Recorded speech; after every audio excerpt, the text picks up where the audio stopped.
Greetings, foolish mortals, and welcome back to Occultists Anonymous.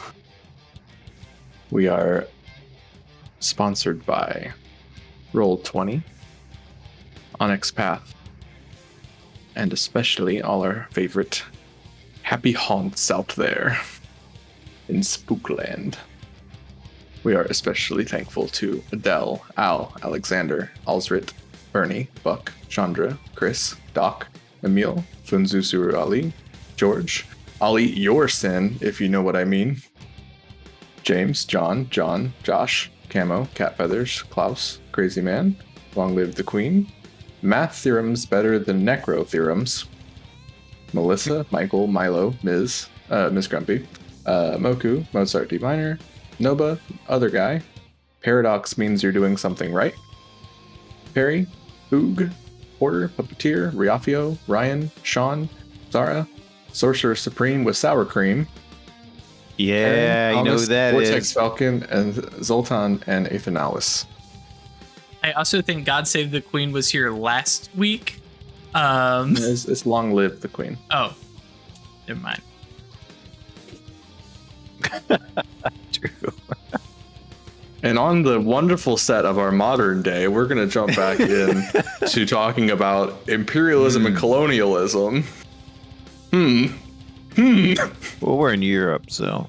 Yeah, it's not like people in Europe have ever done anything bad. No, but I'm just saying. I mean, look, if things are happening within Europe, it's a different situation. Yeah. I mean, They're not colonizing France. Sure. I mean, the Irish beg to differ. Yeah. Oh boy. Moving on. 6 equals 1. most of the I'm of the trying really to shitty deflect a stuff conversation was- that I'm very eager to have, but it's not be directly relevant to I'm what's sure. going on here. I'm sure we've all been having that very eager conversation on Twitter the last few days. Look. Anyways, so we will jump in. Where we last left off, we as an audience had gotten to know our crew working for Project Persephone on the front lines of Belgium to find out about supernatural, particularly ghostly activity going on the front. There was some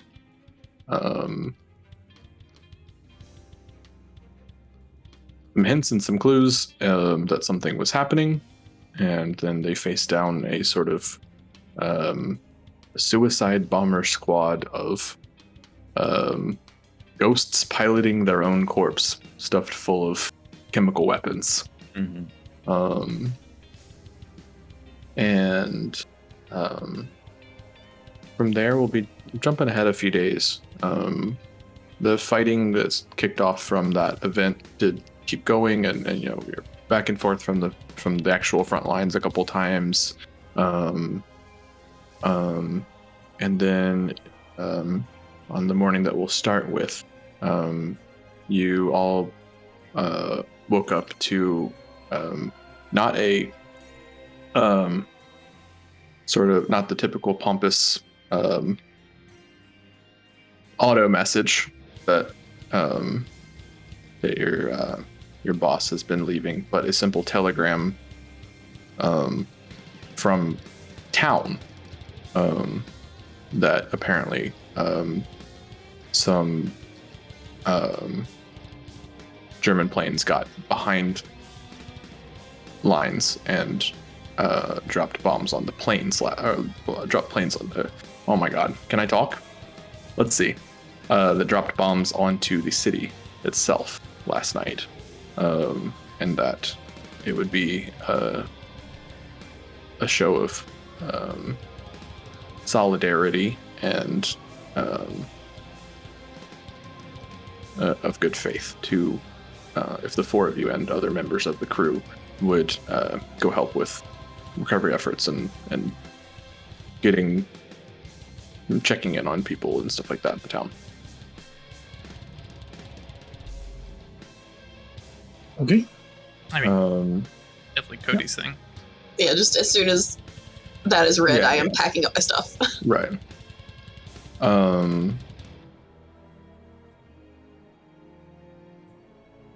as you make your way back through, you know,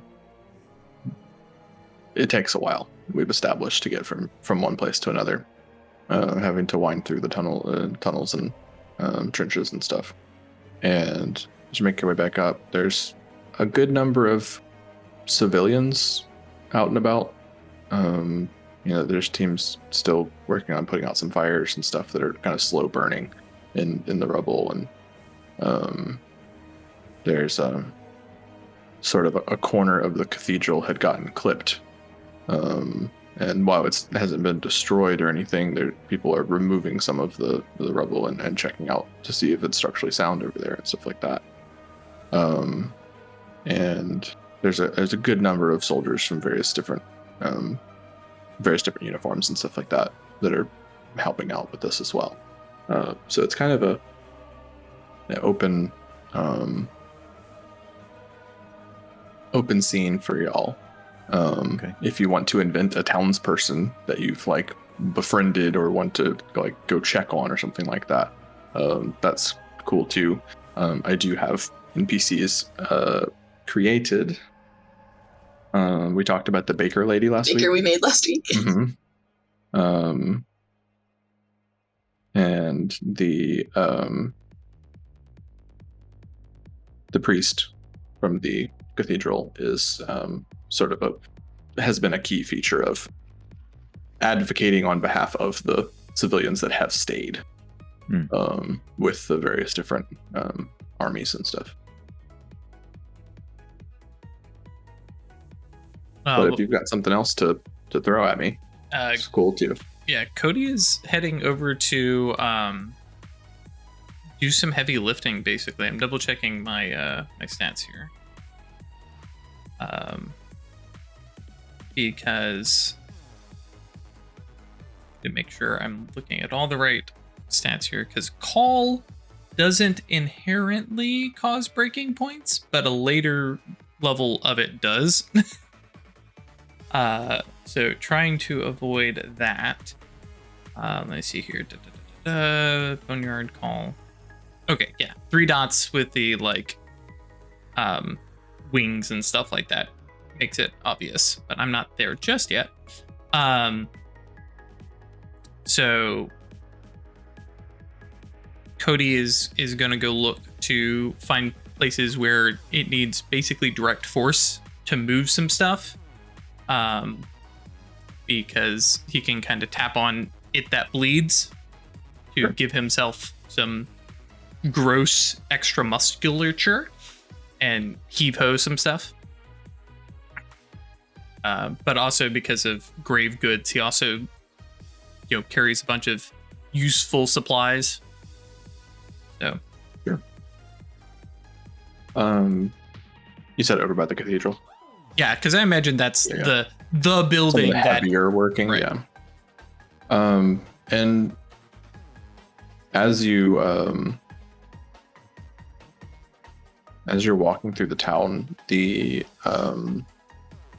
ghosts in town are also kind of active today, and you can actually see that they're like scrounging the bricks that have fallen off, because they have new building materials, right?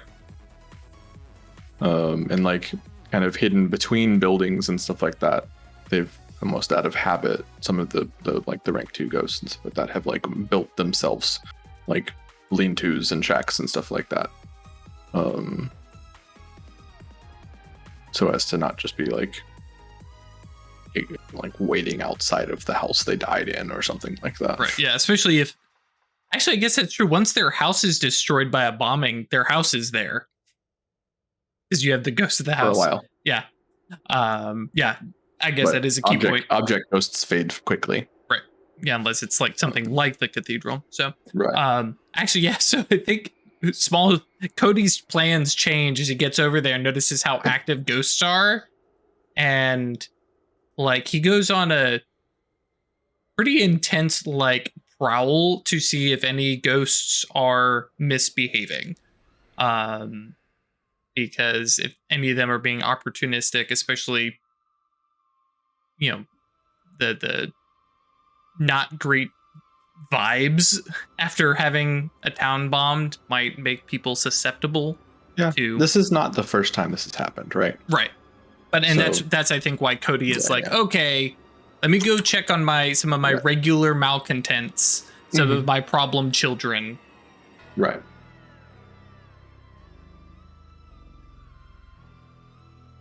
I was just going to be lying to the priest and see about getting to work with providing medical attention to anyone who might be hurt.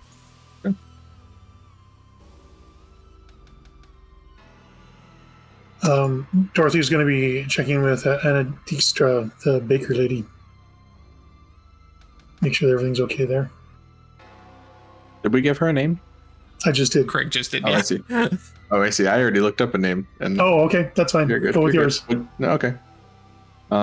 Margot Dezuter. Okay. In chat. Excellent.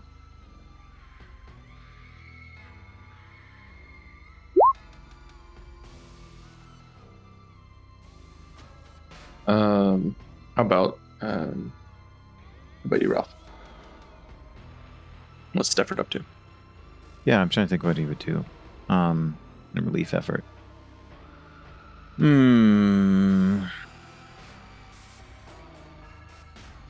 His contacts, who's he is engaged with.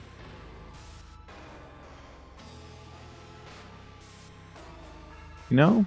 I imagine there are teachers in the town. Yeah, Care they're for just the cool. children. Yeah, you'd probably look That's after definitely them. a scene that's happening.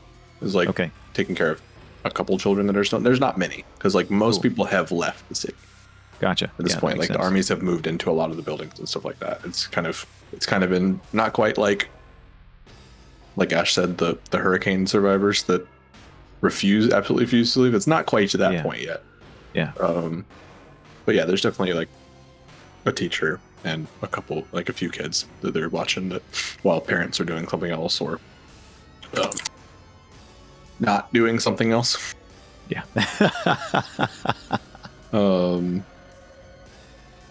But let's start Alright. with Go ahead. with Craig over with Miss Dorothy.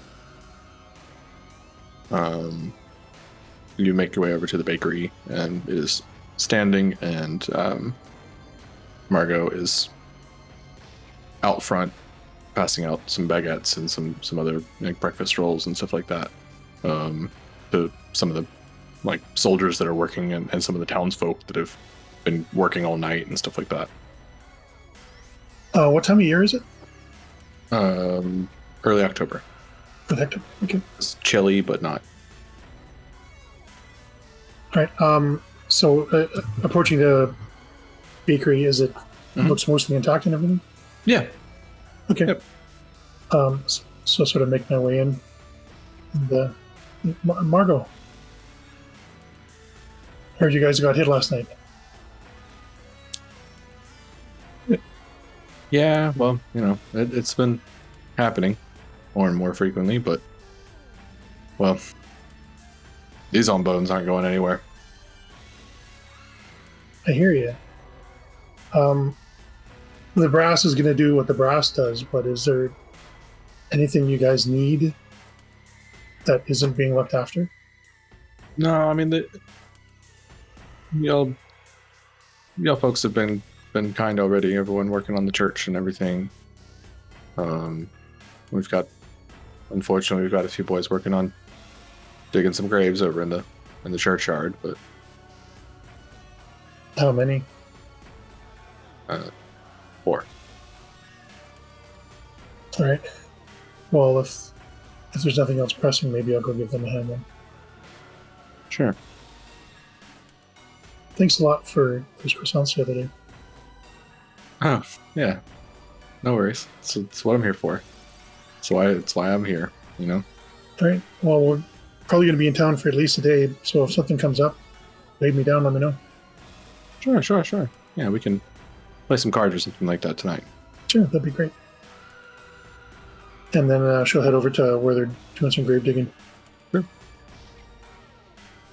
And I think the priest is over here, like keeping an eye on the like work on the church, but also like talking to families, consoling people, like getting ready to run some impromptu funerals and stuff like that, because they just don't have the time and the resources to go through the whole things these days. Because he's also like helping out with some of the army chaplains and stuff like that when people are coming back from the front, stuff like that too. So, and the churchyard is expanded, right? They haven't moved the walls or anything, but there are graves well outside of the churchyard now into like what used to be a street and another section of houses is now just empty rubble that's been removed and graves with, you know, little twig crosses and stuff like that. You know, there's a few gravestones that have actually been sort of scratched in with knives and stuff like that, but the days of ornate burial in this city are behind it. Leaning in a little bit to Advocate, are there any new ghosts or ghosts that look like they're just not sure what's going on? Anyone sort of dazed and confused? Not currently. Okay. Not here. Adelaide.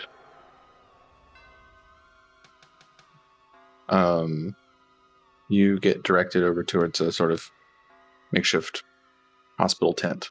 There are a few people in here that caught, you know, some minor burns from getting out of houses and things like that.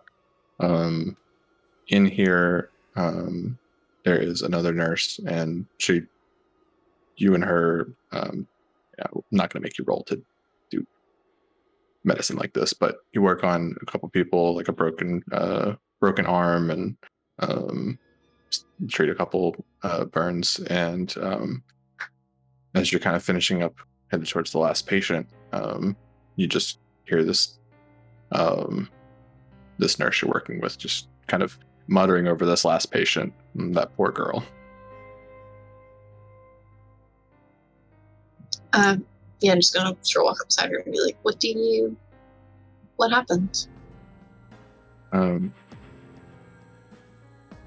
Her sister was one of the ones that didn't make it last night. So, well, she's the last of grief left in town. Do I see the girl she's talking about? Yep. She's a young girl about your age. She's got some burns and some scrapes and stuff like that. And bandages like over her ears where she might have gotten caught like in the actual blast itself.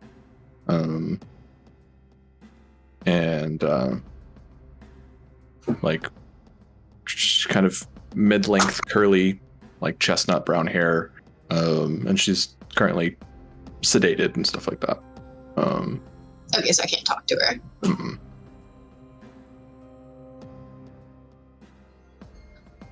Okay, well.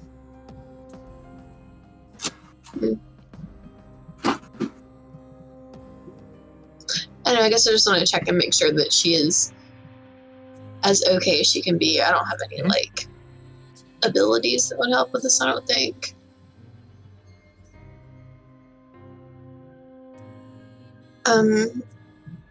Yeah, I want to be able to help her out when she wakes up.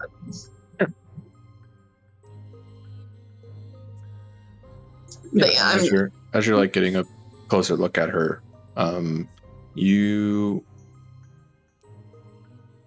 don't have like mage sight or whatever, but you just see things, right? Yeah, like we can just see ghosts and stuff. Mm-hmm. Her necklace is an anchor. Ooh. Okay. And then I'm just gonna start looking around surreptitiously. I want to find a ghost. Her sister, presumably. Maybe one of her parents. Yeah. There's a decent crowd of ghosts around here. If you want to make maybe a perception check or like an empathy roll or something. What is perception? It's Wits plus. composure.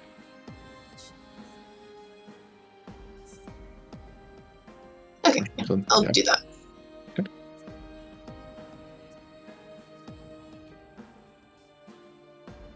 Or can I do what's an empathy? Yeah.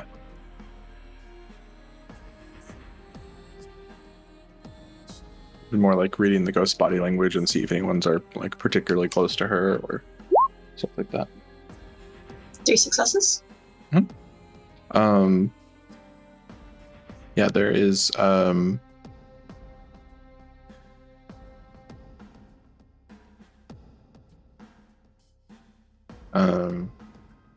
there is a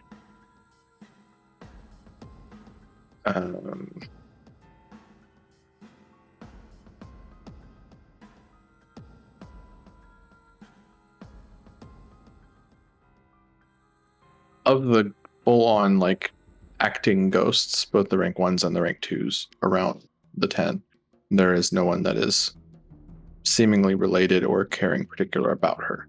But in like looking around and trying to get a feel for the situation, there is a you almost don't catch it for a while, but it's just this little wisp of a thing that kind of just hides around her necklace. And as you kind of lean in to try and figure out what it is, you just smell burning. And then it fades away. But every now and then it pops back up. Flickers back to life. Yeah, it's the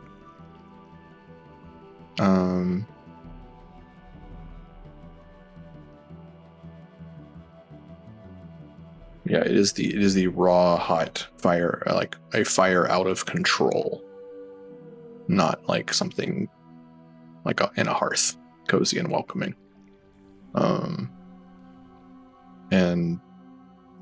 You check out the necklace itself? Yeah, definitely once I start seeing that there's something up with it. It is a small glass jar on a string, with a piece of charred wood inside of it. Huh. I'm going to turn to the other woman and be like, what happened to her parents? Oh, they died a few years back. That's why the girls had to come into the city.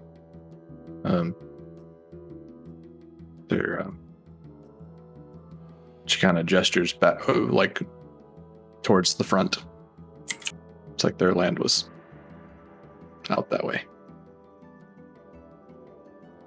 Can I don't know what I can, like, looking at this splinter and this little thing that's around it, do I know that that is a ghost or that is something else? The splinter is not the ghost. Or like the little wisp that was around? That is the ghost. That's a tiny thing. Mm-hmm. It's more of an impression left by something dying than an actual full-on like being. It's like a spirit mote kind of thing. Yeah, I don't know what I can do to learn more about it.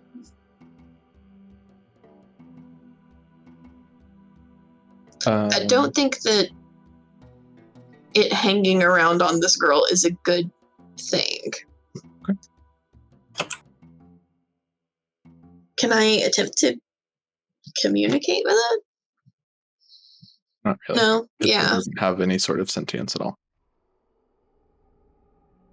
Like, 'cause think of like a rank 1 ghost where they're like stuck in the loop of dying. Like this is lower than that. It doesn't even have a mind or anything going on at all. Yeah, well, I'll ask the lady if she knows anything about this necklace. Has she always had it? I don't know, darling. I don't know her that well. I suppose if she was wearing it in the middle of the night, it must be rather important to her, but couldn't tell you more than that.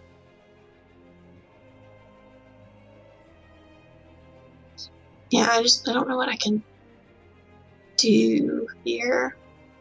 Okay. I mean, and then do y'all get you go back and work on other patients and stuff like that? Yeah. Over the course, but Just this is a thing to note that,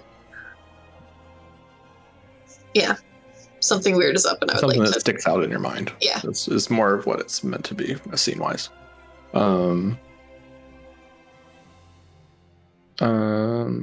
Stafford. Yes. You make your way over to the schoolhouse, which is a little, 2-room little wooden building. Not like a shack or anything, but there's not many. There never has been many kids in this town. Like it's not. It wasn't ever a. This ain't New York City. Bristling metropolis or anything. Yeah. And there's the teacher. Let me get another name.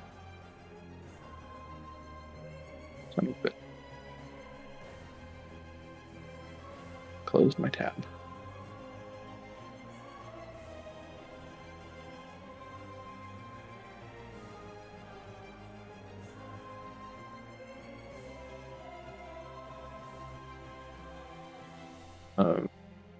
Mr. Roos. Mm.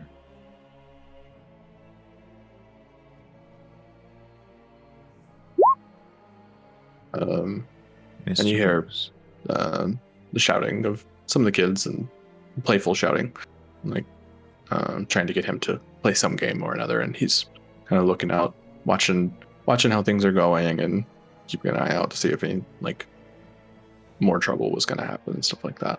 And he sees you coming up the road and kind of just gives a friendly wave.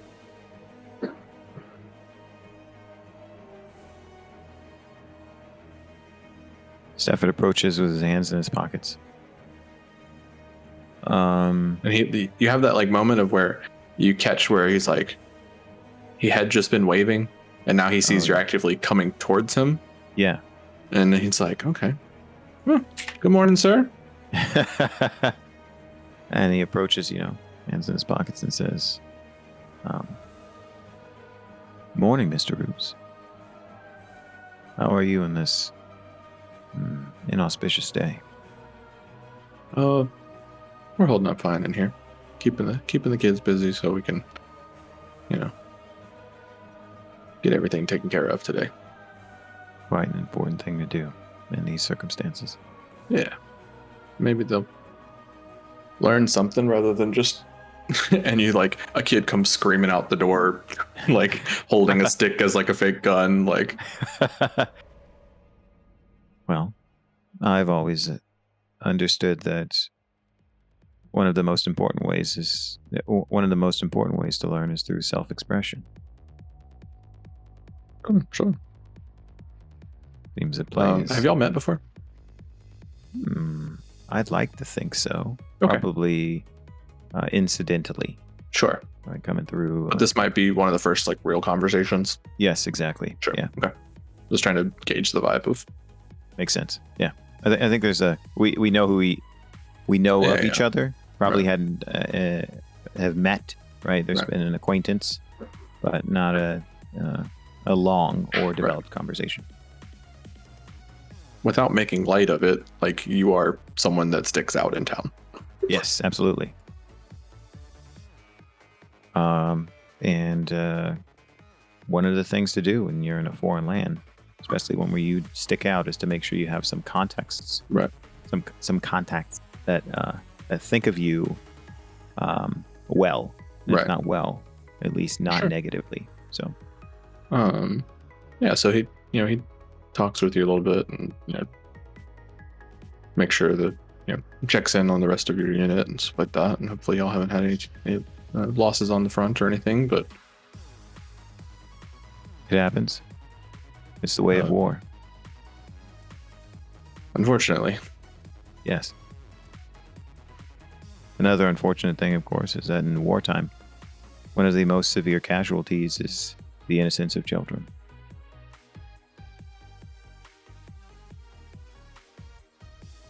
Sure Are enough. there any here that aren't holding up as well as the others?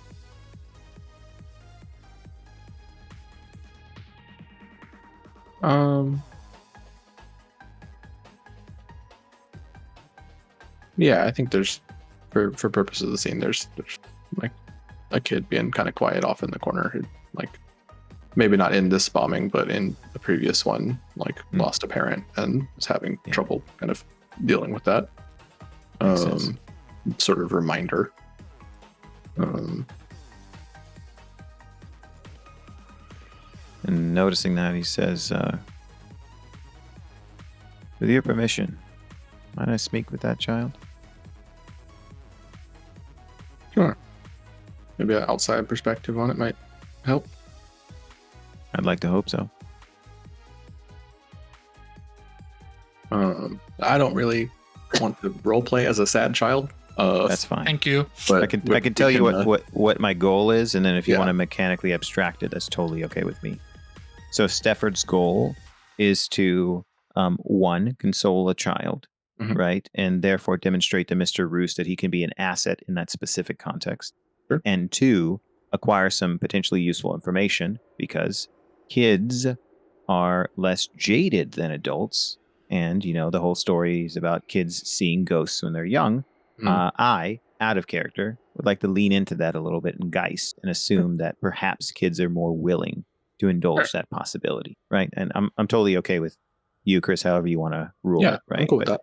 Great. That's basically where I'm going. So Stefford's goals would be, hey, make this kid feel a little bit better and engage him, and then figure out, and you didn't say gender, so I didn't hear you actually engage them. And then figure out if they have useful information about an experience, like if their parent is visiting them or they've heard about some other ghost in town or something.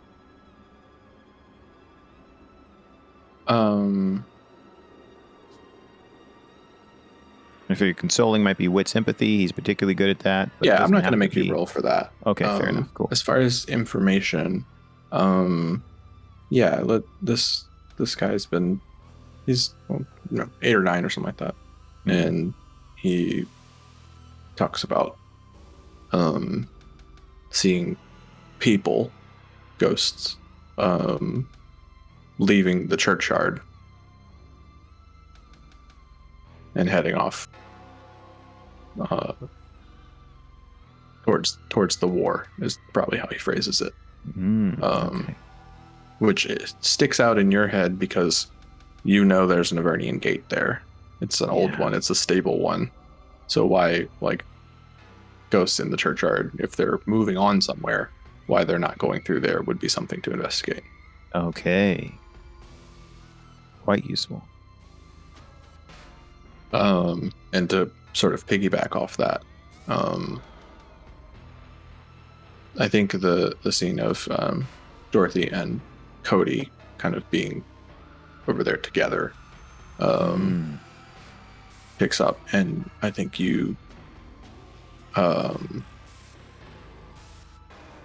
you're talking with the living, you're going through not the motions, but like going through doing work and talking to people, and I think your miscreant thing here, Drew, comes into play when the guardian of the gate approaches you. Love it. Like as you step foot into the churchyard. Fantastic. Now, just for I'm sure you're about to tell me anyways, but I'm going to ask: is this a guardian geist who actually is doing his job, or okay?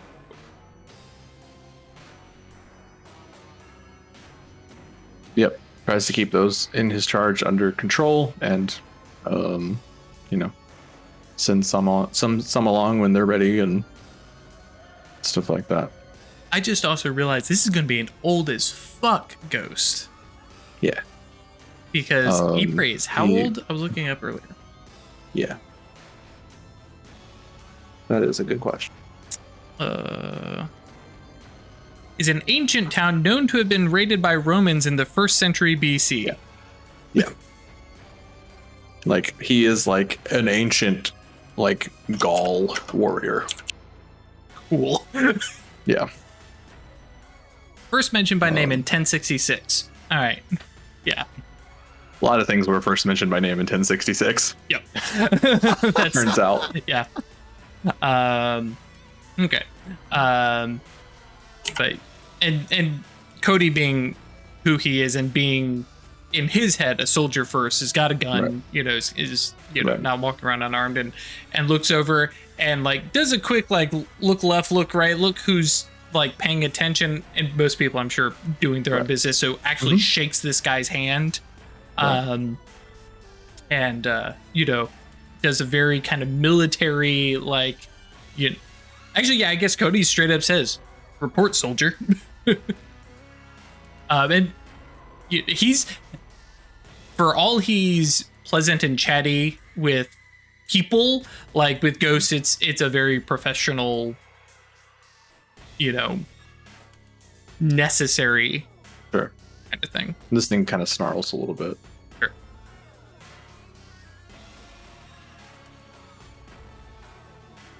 Like, puffs his chest up and, like, doesn't draw his spear, but like gets his shield ready and then just like bangs it a few times. I'm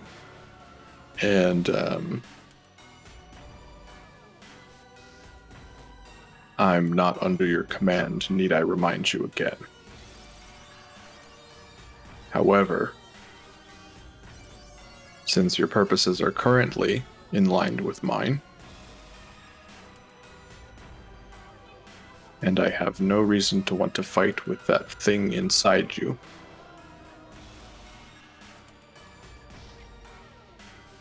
I'll tell you this.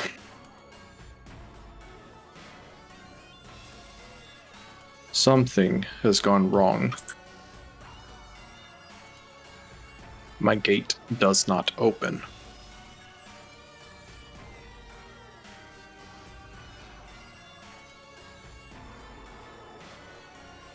Those in my charge are, and I think at this point you're like walking into the churchyard a little bit more, and this is where Dorothy can join in. You recognize Cody like talking to the guardian of the graveyard. All right. Those under my charge can remain here, but feel a pull elsewhere.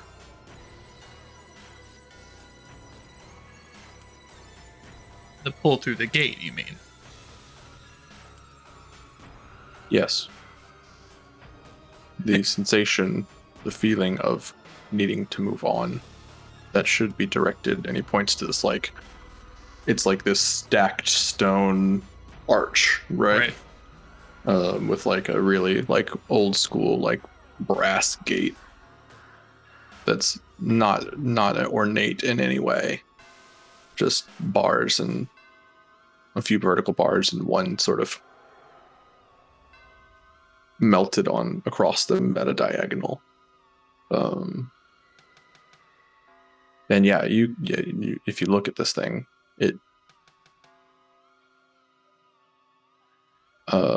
it's weird to feel like something like this has died, but that very much is the feeling here.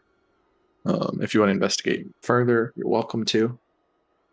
And like I said, Craig, you can jump in if you wish. Rolling these these would be wits plus occult. We kind of Yeah. Okay. Kind of catch the vibe. Actually, we're gonna add willpower. And Craig, I think you were muted if you just said something. Yeah.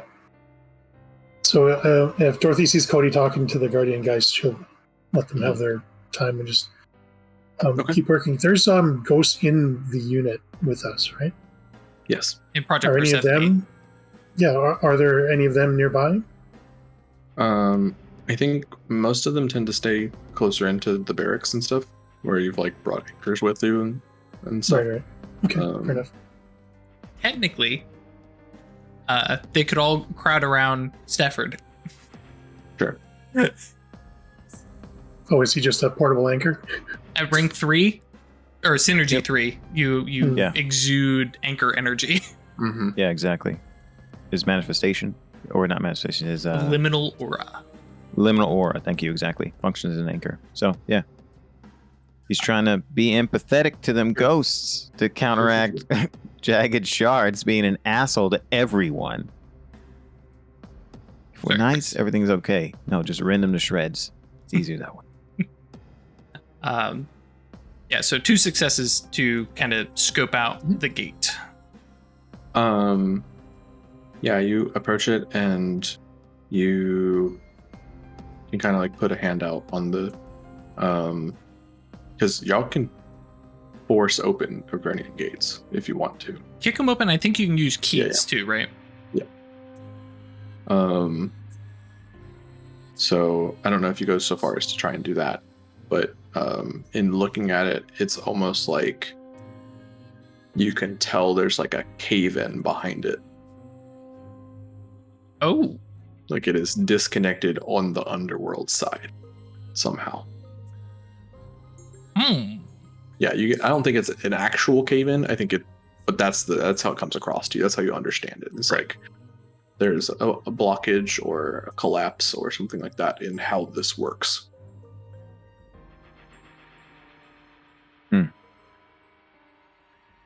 Well, perhaps we should force it open.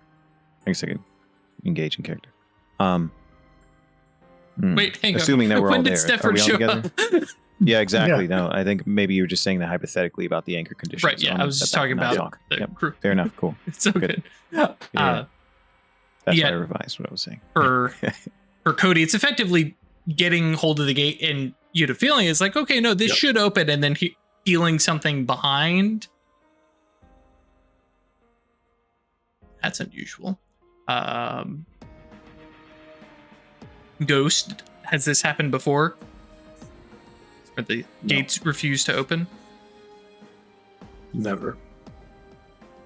My watch has been unceasing. Done well with that. Like Cody is well out of his depths here, but he's putting on a show of like, yep, no, we can fix this. Yep. Truly. Yep. Just not from this side. Obviously, we'll have to figure something out on the other side. Yep, that's what we'll have to do. Okay. And pats the ghost on the shoulder and walks off and sees Dorothy and goes, fabulous, somebody else to talk to. And based off of what you're saying, it sounds like there are ghosts who have no anchors and are ready to go and are kind of piling up in the churchyard. Okay. Yep. They have been leaving, and like while y'all are there, you see a couple leave and just sort of walk and or float their little ghostly butts like due east. That's not good. Where are they going? Yup. Actually, yeah, that's far more interesting to Cody. So he's gonna go. Dorothy, have a moment. Do you want to take a walk? Sure. Actually, yes. And like offers his arm gentlemanly to, grandmother character. And points her. Just like in full uniform. Oh yeah. Mhm. And points her to the line of ghosts, that kind of dotted out that have been walking away from the cemetery and going. Yeah, especially if you've got like binoculars or something. There's like, it's not quite like a conga line, right? It's not that fast. But you can see there's one here, and then there's one, 500 yards out. Yep. That are like moving with purpose. Like something's drawing them. And east. Yeah, and we all know that's not good. Especially after the other night. Centurion, do you feel anything, detect anything, hear anything? Look at this bound talking to their geist. Nothing that I could point out as useful knowledge. You and I share senses for the most part.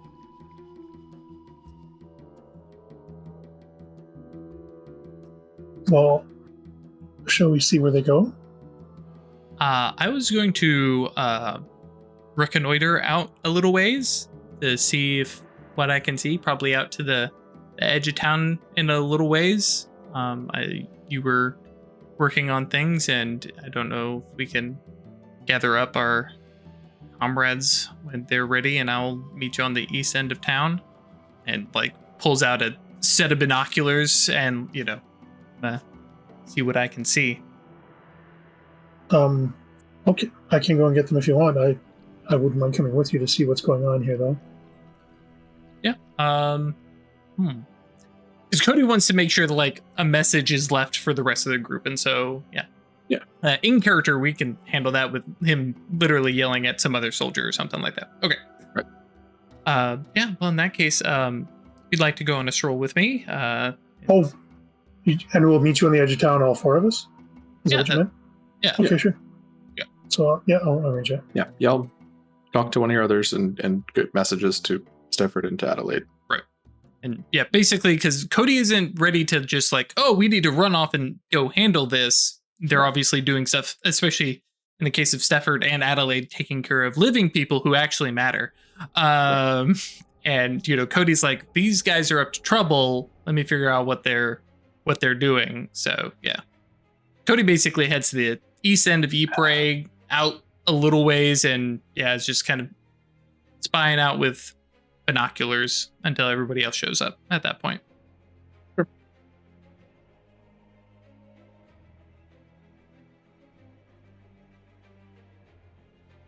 Anything else that Stafford or Adelaide would like to accomplish before the message arrives? No, I think so. I'm mostly good. I need to come back, regroup. I do want to report on the weird little thing. Mhm. I just feel like a girl wearing a tiny shard of a ghost around her neck isn't healthy.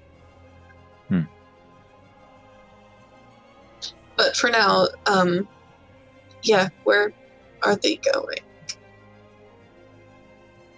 Cool. If this is what y'all are investigating, you essentially spend most of the afternoon, or part of the afternoon, waiting for basically the next ghost to leave, and then following it. Sounds and good. You're welcome to talk to it as it's going, and it mostly just says, "Gotta go. It's my time. Something tells me east is a good direction."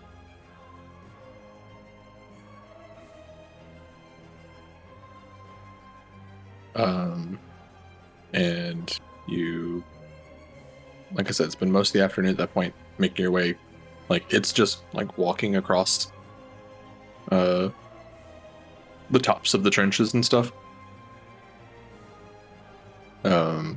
And so y'all have to like find your way through the twists and the turns and everything like that to like keep an eye on it and stuff like that. It's not hard, but it takes time and it takes it takes effort.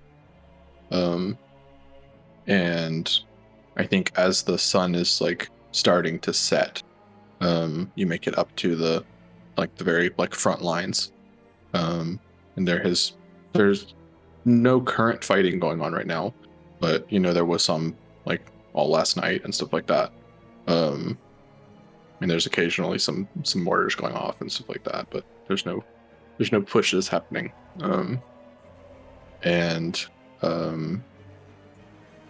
You see this ghost just keep on going right off into no man's land. You can, because it's all up and down and marshlands and all stuff like that, it's hard to get a read on the distance of where things are out there and stuff like that, especially because I think it's harder for you all because there is such a fucking mess of ghostly shit happening out there. just, I mean, thousands of rank 1 ghosts just getting exploded over and over again.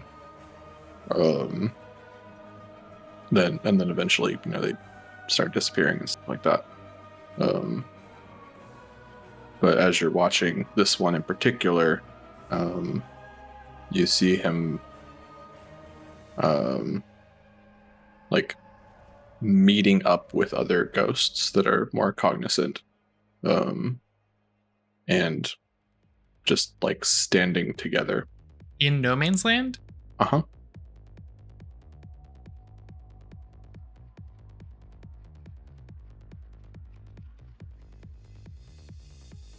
Does Boneyard affect ghosts? yes. Yeah, I'm going to take a moment and put that out so I can sort of get a feel for... Okay. Do you have the second dot of Boneyard? I only have one, so I don't know if I can make it big I enough. don't think you're gonna make it big enough. Okay. This is like a mile out into. Oh, okay, yeah. Yeah, with the second dot, you could do it with like a campus-sized Boneyard. It'd be a lot of overwhelming information, though. You are aware of every ghost inside of this thing. And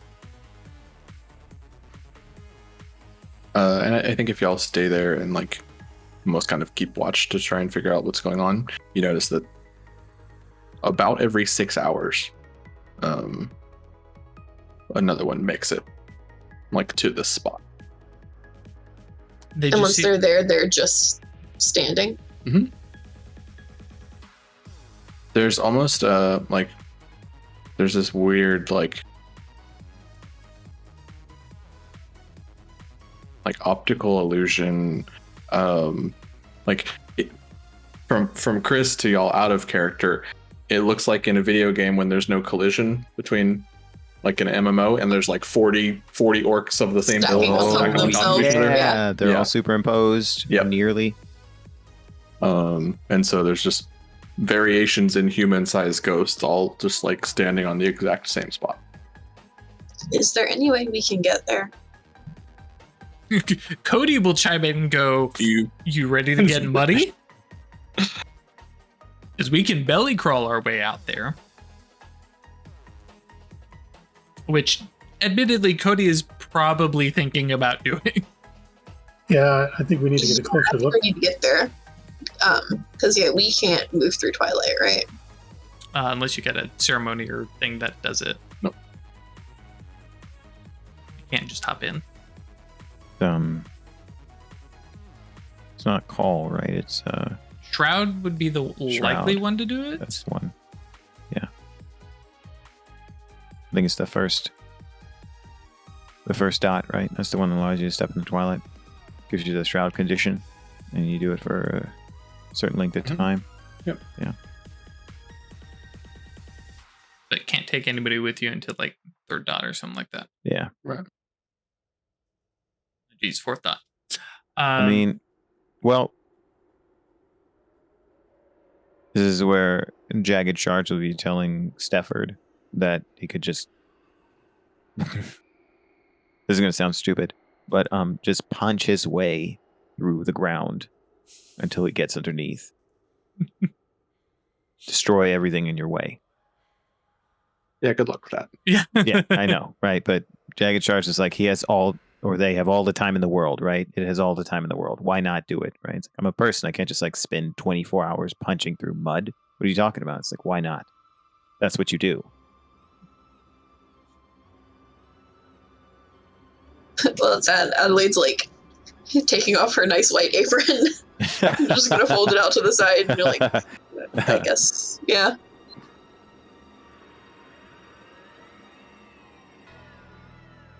We going? Oh, what do y'all I do? mean, Cody's on board. Cody's, like, okay, all right, Adelaide. Stefford. Who's got the Stefford, best stealth score? On board. I don't think I've. It's not me. I don't have that. I have a dot, but I've got pretty decent dexterity, and for me, I'm gonna lean on Oh, I have 1 dot in stealth actually. no negatives. And 3 then. dots dex. Dorothy is not stealthy at all. Oh, you and I are equally stealthy then, Adelaide. I have 1 dot in dexterity and no dots in stealth.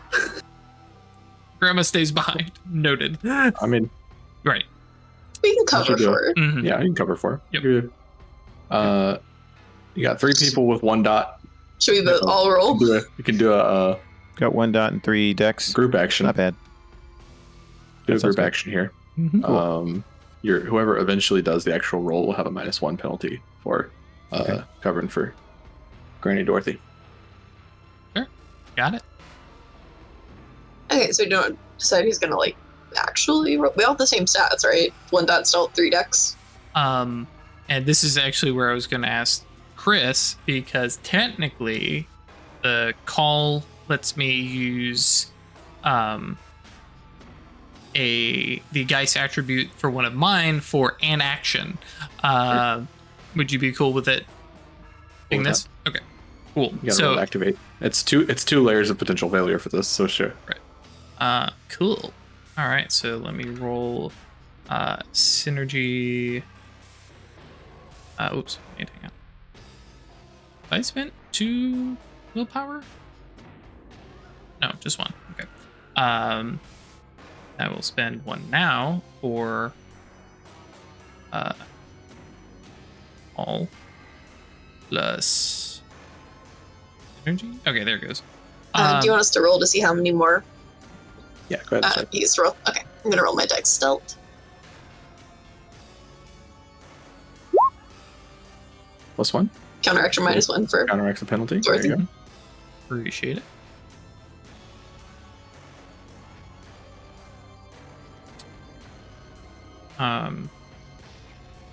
And They're using a key.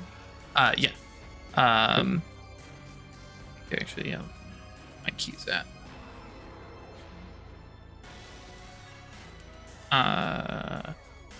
Yeah, the key of stillness. Mm-hmm. Very appropriate here. Mm-hmm. Add my Oops, composure. over here Definitely wrapping resonant. up my skirts. And then I was going to Bring ask your loins. Chris if this is in keeping with my touchstone and wanting to see a new place and new things, and therefore increasing my effective synergy by 2. Give it to you. Okey-doke. This is definitely, there is something new and weird happening, and you're trying to find out about it. Yep. And I'm assuming none of y'all have been into the underworld yet. Definitely not. Probably avoiding it. Yeah, Yep. I think all our guys are going, no, we really don't need to go down there. that's probably not a good idea for you. Yeah. And we're like, oh, that's fine. I prefer to stay up here anyway, so that's okay. Yep. You want to go? Okay, great. Yeah, Jagged Shards just says things don't down there. Yeah. So where is my key of stillness so I can remember? Resolve? Hmm? Is that resolve? Composure. And then it's resonant when the target of a haunt is is it resonant? I guess is the better question then. The actual read of it is it's resonant when the target of a haunt is unaware of the bound's presence, which I'm the target, so very aware of my own presence. Helpless, or if there's no one present in the scene except for the bound and the target. But no, everybody wants to tag along with Cody. It's okay. I'm I gonna would give it let to you go by yourself if you wanted. because I think this is Key of Stillness to be stealthy and sneak up on ghosts. Fucking resonant as shit to me. 2 ghosts? Nope. It's not a time for stillness. Okay, so that means on my roll, I'm adding +5 because I'm spending willpower. Cool. That makes it exceptional, so I don't have to deal with the doom condition anyways. Because it was resonant, it would matter. Oh, right. Okay. Yep. Cool. And That wasn't a like, you dummy. Why didn't you know this? That was more like a reminder of. Yep. Yeah. No, I And this appreciate is it. a call. Mm-hmm. And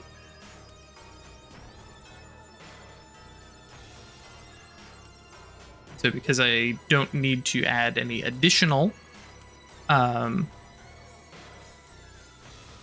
I just get because I'm just going to use the bonus plasm that I already have. Mm-hmm. So I'm not actually spending any.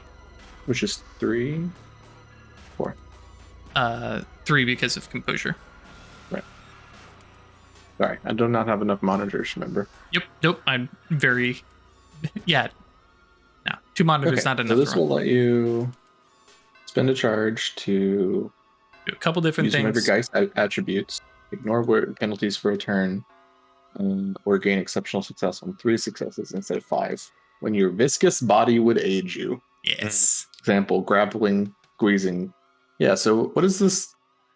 What is this? How does this change, Cody? Yeah, because this is where it bleeds. Yeah, the ooey gooey Things get a little squishy. Well, and notably, I think especially with the key of stillness, like he gets the kind of weird red, like flesh and bone suit, and like if this were another game, this would be a cool superhero costume, but it's not.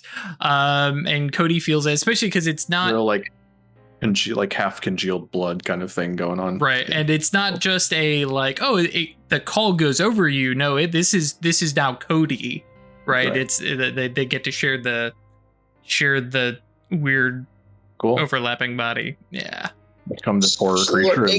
Yeah, slurping is a good sound. that mixing with the muck and the mud that is the ground at this point, the blood and the bone, and love that. Yeah, this is gross. Love that. Ralph, you have me a Disgusting. dex stealth roll? Sure, happy to make one.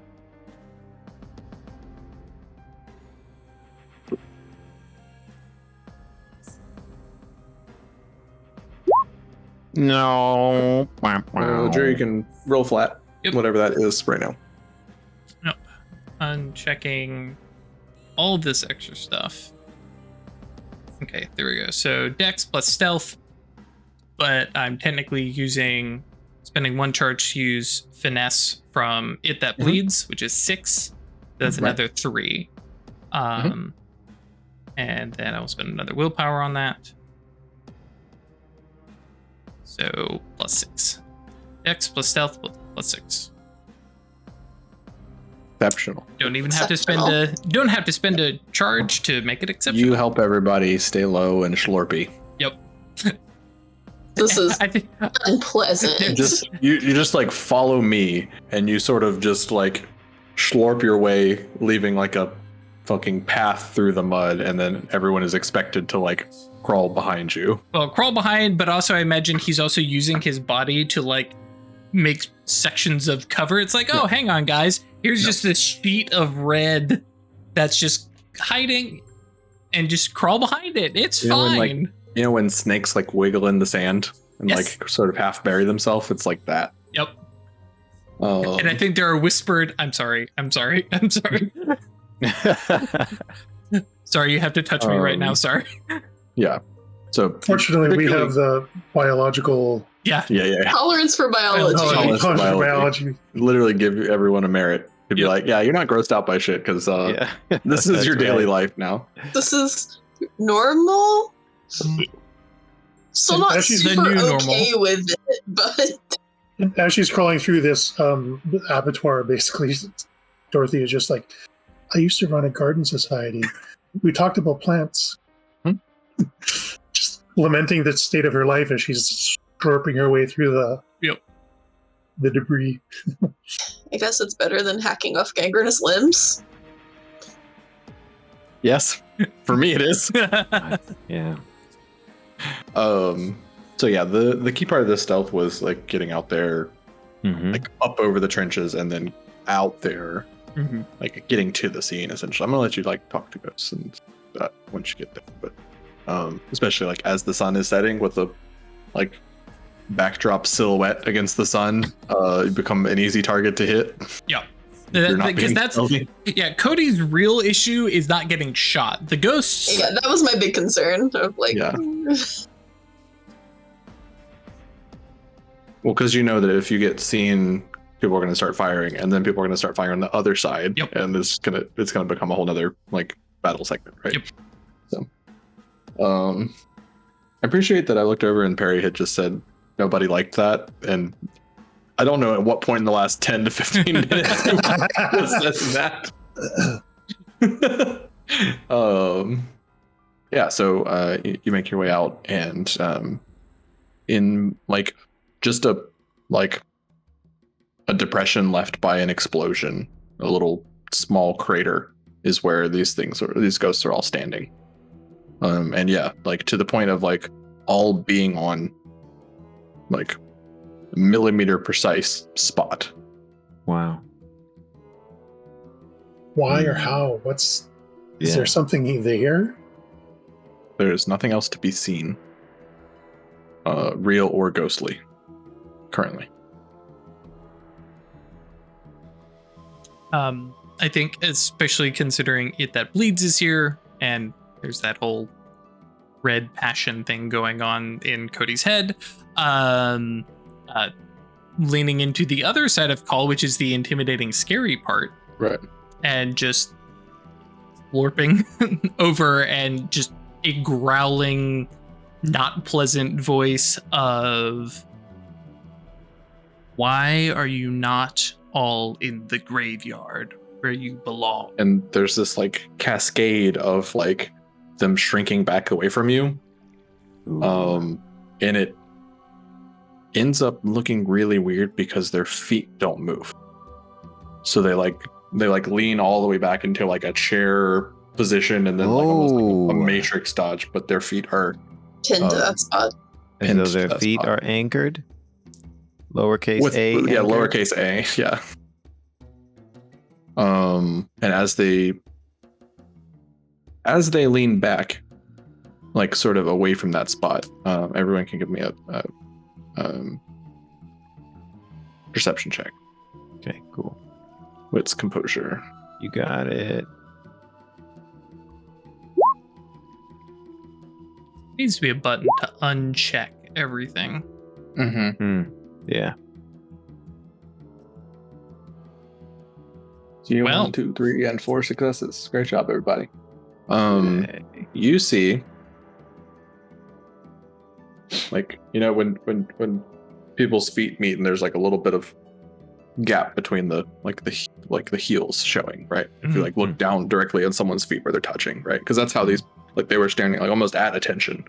So through that little gap between their feet, and it's weird to look at because they're all different sizes, and there's this sort of layered, too many layers of saran wrap covering up things and stuff like that. Yeah.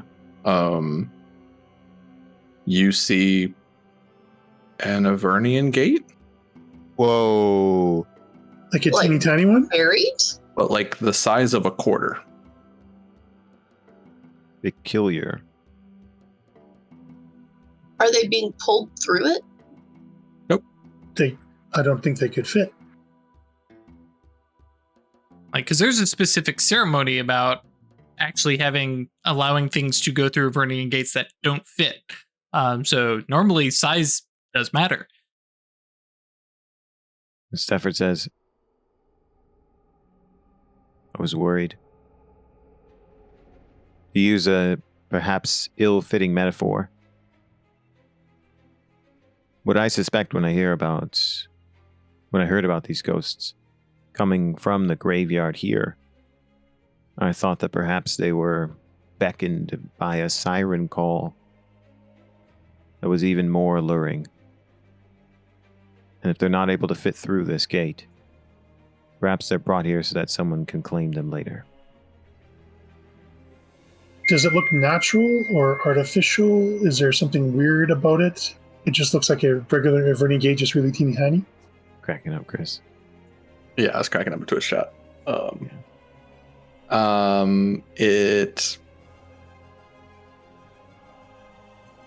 I would say every Avernian gate you've ever seen has been vertical. This one is horizontal. Oh, wow. It is in the ground, on the ground. A hole in the ground. It's a hole in the ground. Okay, so how do we unmake an Avernian gate? Does it have a guardian? Not yet, I would imagine. Is there a guardian geist? Right. No. Yeah. So this must be artificial. Not necessarily. Just nobody's been buried near it. There's probably thousands of corpses buried near it. Not Have they been buried or are Buried. they just here? Interred. Yep. Sure, yeah, they're Meanwhile, Cody is still growling at these ghosts. They are Can I terrified of you. make a wits empathy test to perceive their emotions? Sure. I think it might give me a little additional information about what they're feeling. I recognize that the fear that Cody is causing might be a bit distracting, but I'm hoping that there might be something else about what emotion is leading to them being present. What they're all right, cool. Is a specialization or a specialization in empathy emotions. I mean, right now they're scared of Cody. Mhm. But under that, getting into, and especially if you you can kind of get some of the stack to turn and face you and talk. Mhm. It creates this very layered, three-dimensional thing. And this is where you pick up on it, is that they might be connecting. Ooh. oh, that's not good. It sets off alarm bells when you realize this. Something weird is happening here. And the emotion that you get from this stack that kind of turns to greet you is just exhaustion.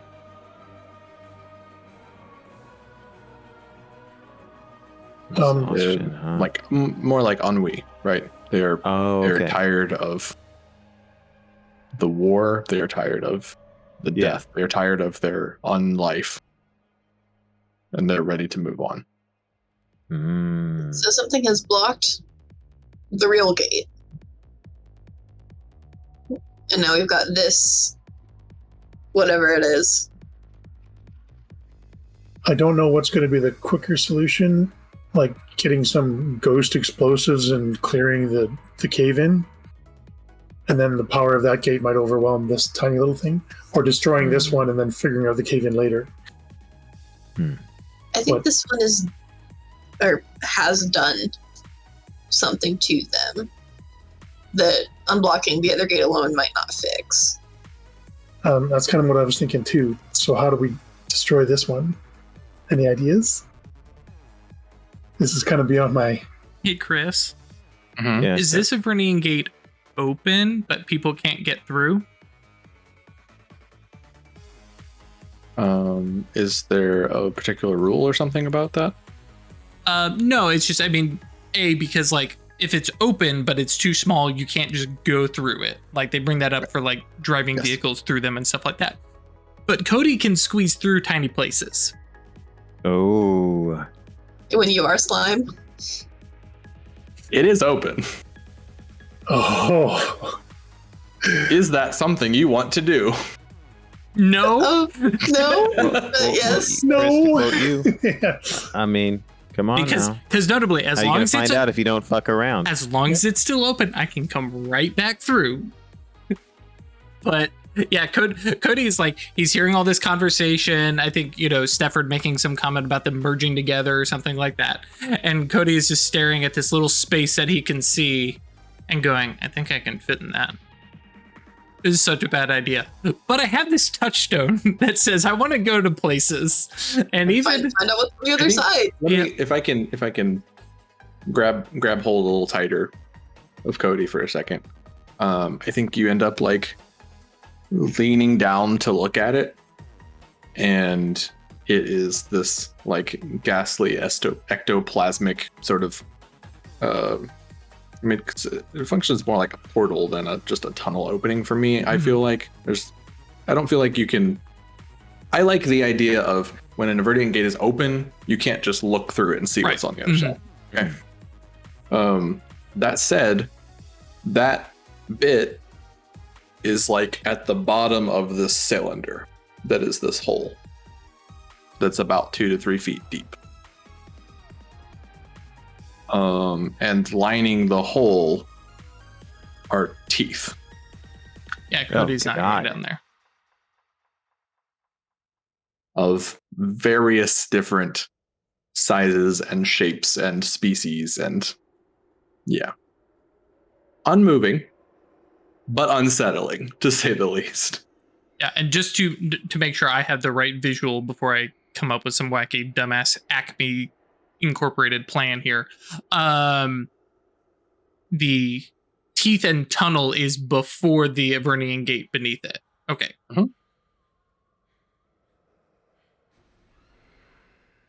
What's the availability of a stick of dynamite? They're trying to blow up the tooth tunnel to get to the gate. Sure. I'm just gonna stick it in. You got one with you. Sure. Yeah, sure. I have grave goods, so yes. Yeah. You got a ghost stick of dynamite. Yep. Exactly that. You're just gonna light it and stick it in the hole. Are you sure?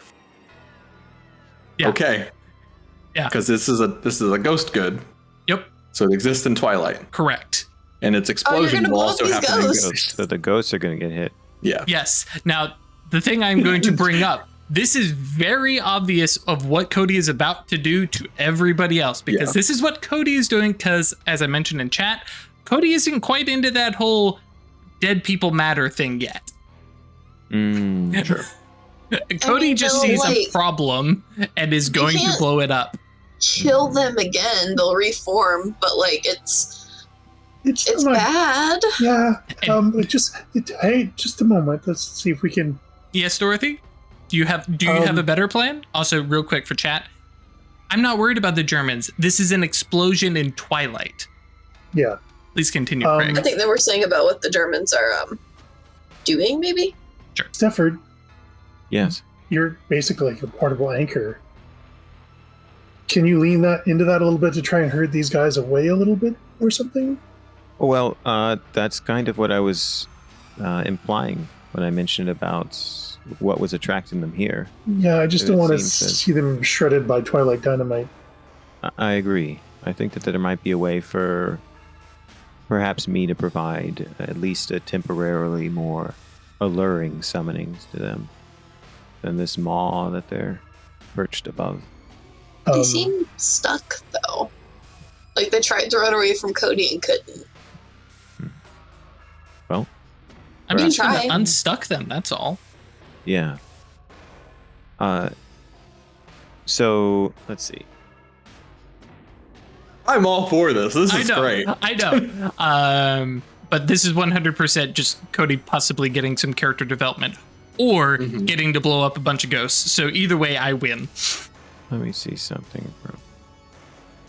Yeah, my opinion on it is not great, but like they're already dead and they're going to. They can't get any deader. Yeah, Dorothy's root advocate is not going to fly very well with her at all. Yeah, that makes sense. Yeah, I have Gardner, which is all about pruning the underworld by putting ghosts in positions of power and cutting down the ones that should be. So like... This is what I'd like to do. Okay. And, like, can we help with plasm or something? Okay, 1 willpower increases it. Let me see, then. I'm trying to determine how I can get it. No, I can't change it. It's still going to be anchor. Okay, I can't make it open. So, Stafford's going to approach the ghosts, and he's going to look at them intently. He's going to say, death comes for all of us eventually, and in ways we rarely can expect. You're currently perched above a maw that will likely deliver unto you a fate that is worse than what you experienced in the mortal coil. If you would but hear my words and lean into my presence for but a moment, I can protect you from the damage that might be rent upon this area. And he's gonna step away from them and say, with your remaining power, lift your foot and cling to me, and I will deliver you from the fate that would befall you if you are unable to do so.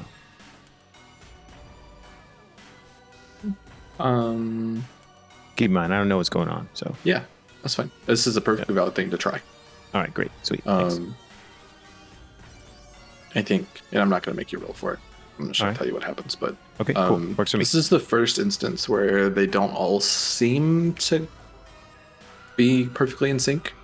Okay. Not perfectly in sync, because they do have their own, like, you could like get one ghost's attention, and if you had something to like catch their interest, talk to them specifically, but they are becoming more and more attached. And so it's the first where they started like splitting out and like turning, and like, but their feet don't move. They do like rotate. Okay. Right. Yeah. Perfectly above them all, like their feet shuffling around on either side.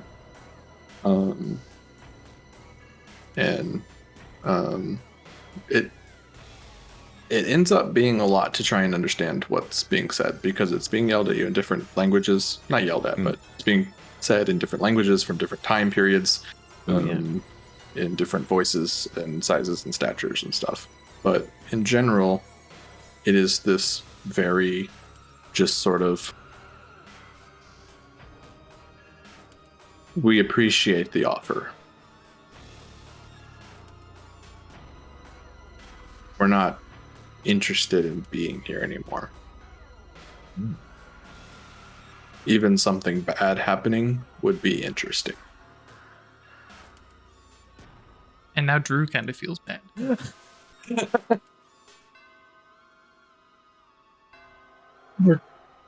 All right. Stafford says, so be it.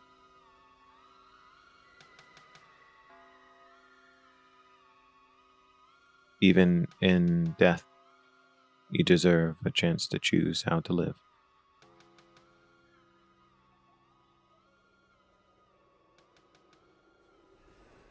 Cody's kind like, of just for narrative purposes, Dorothy is just like kind of protesting because she knows what's about to happen. But there's no real heat in it or anything. Yeah. She's not going to like throw herself on the dynamite or whatever. But yeah, and because Cody looks over to Dorothy, it's the only. Like, no.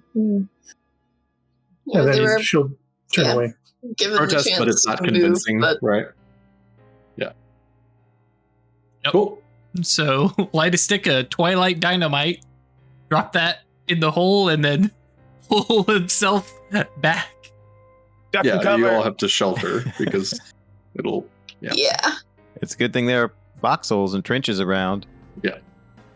Y'all dive back over and you hear that boom. And at least one spotlight on the German lines turns on. Cody pinpoints that and makes a mental note. They're not sure where it came from, but they do start sweeping and everything. You can peek back over, and they are all still standing there. What about the tooth tunnel? The tooth tunnel is, I would say, The maw of mastication. Why'd they have I'll to say type in this chat poet? what I'm going to call this off chat.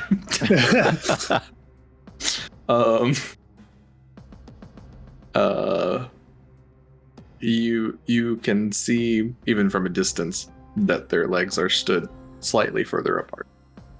Ooh. Oh no. Did we just widen it? Maybe. If we Yes. wind it, then they can go in. Nope.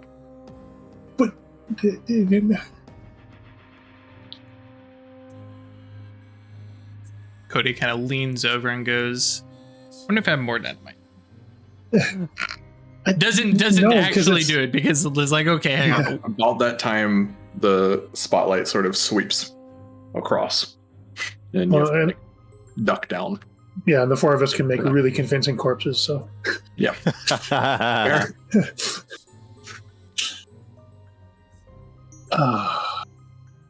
So I will say, if you want to continue to investigate and do things here, it is now dangerous.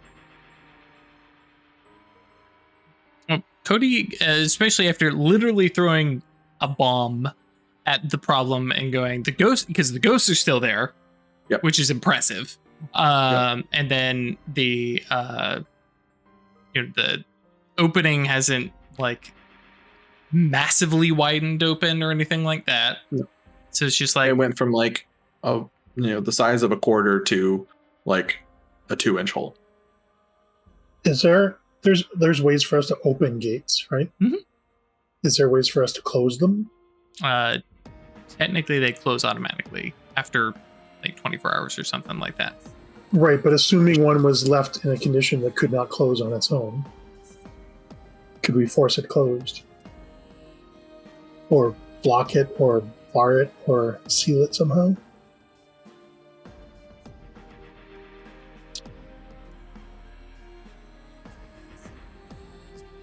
You see Stafford looking at this. I'm going to say no for now. In this situation, at least. It might be that in a normal situation there'd be a way for you to close it, but I don't know that. I don't know the particular rules, but in this situation, this is something outside the rules happening. Not a normal gate. Yeah, so. To be said, there's also no rules for closing them. Yep. Okay, well. Do we want to try to focus more right now on reopening the one in town? If we're able to go in that way and approach this from the other side.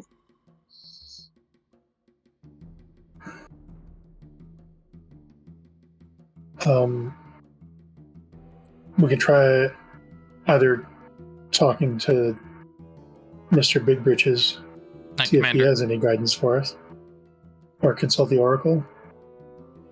Well, actually, I will ask, out of character, Chris, do we know of another Avernian gate nearby? Because, I mean, obviously, there'd just be another graveyard or something. Yeah, you'd have to find another graveyard.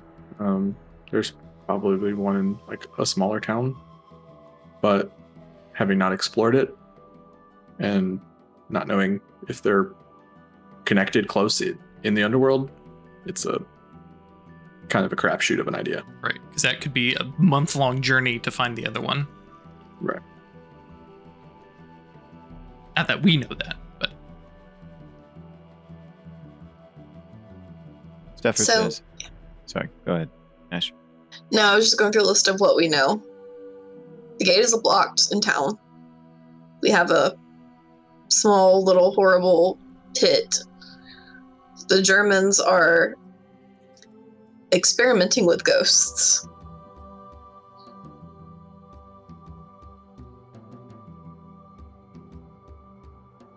Do you think that this is related to that? Almost certainly. I mean, I want to point it at them, but at the same time, I am not the result of Germans doing something. I don't think any of you are. So, I mean, there are other things messing with the dead, or I don't know. But I think we can all agree that there's nothing we can do here now. And then So we can withdraw to a trench and consult the Oracle, or head back to town and talk to Commander. Well, there is one thing that we can do, which might seem like inaction, and that is wait and see. here in No Man's Although- Land. We're already I don't dead. think wait here, but We don't need to be perched in this immediate position. However, what I mean is to respond to your first question, if we died by German hands or Germans had anything to do with how we became what we are now, whether it was a stray bullet or a deliberate act of malice, they're both equally effectual in stripping away the soul we One once of you had. was not killed by Germans. Oh, fair enough. But I mean, what Stafford is saying is in a more abstract sense, right? In that we're all fighting the Germans. So Sure. imagine if we weren't fighting the Germans, maybe people wouldn't have died. He just means that, hey, Yeah. look, there's all kinds of things that are going on. So even if it doesn't seem that they're directly involved in killing you and making you a Geist, right? They still could play some part in it. So what he says is, I think it is reasonable to assume that if we once saw the ghosts being used as weapons, and these ghosts are somehow trapped here on the front in an area where weapons are being used, that it is possible that this is a collection site. I'm not suggesting that's the only interpretation, just that considering that this seems to be, or you wouldn't say seems, this is surprising and distinct that these ghosts would be trapped here and that the gate in town is blocked, we might learn something by just waiting a little bit and seeing if anyone comes to claim them.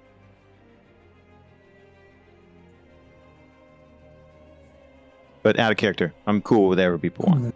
Stafford's just like, look, why not stick around? It's not like Dorothy we need to be says- anywhere else. I'm worried about the merging that seems to be happening here. I don't know what that would do. Is this going to be like a rank 15 ghost thundering across the battlefield, laying waste to everything around it? I mean, maybe. Unlikely. But I'm on board with setting up the trenches there and watching. Yeah. Especially we're only watching one spot, and give or take a little bit of distance aside. We got. He almost says 4. He says there's 8 of us. I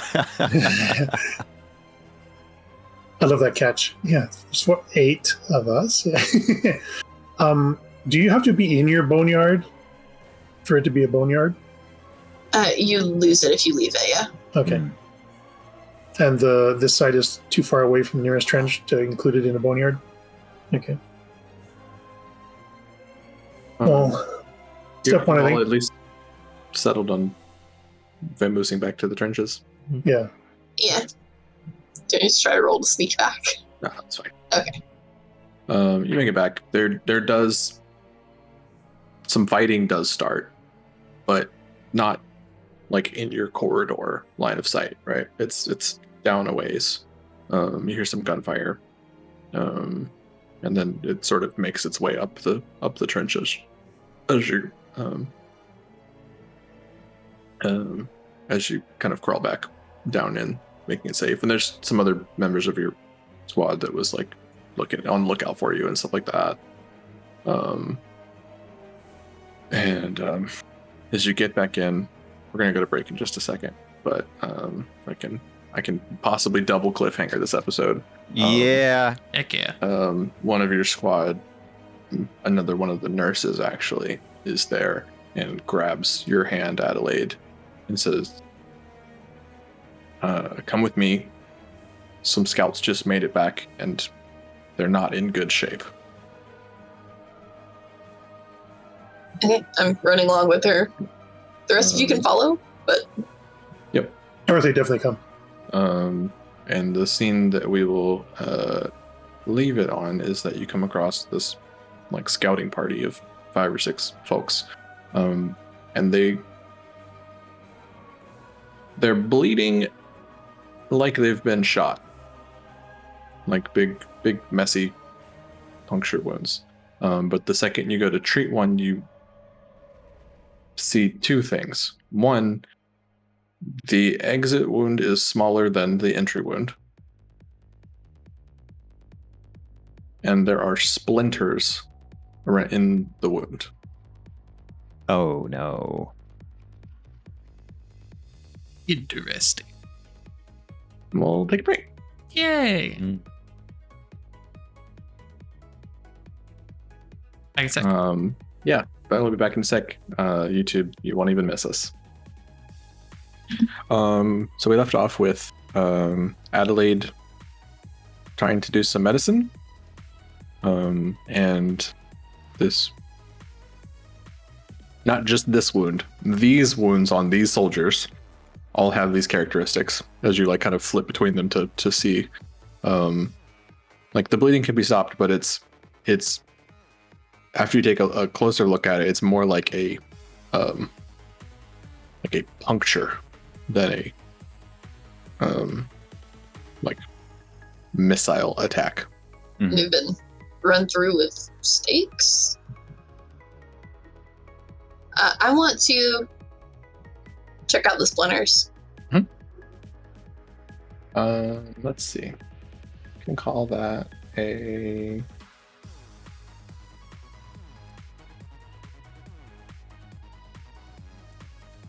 Start with a medicine check. Is that just wits and medicine? Probably intelligence medicine.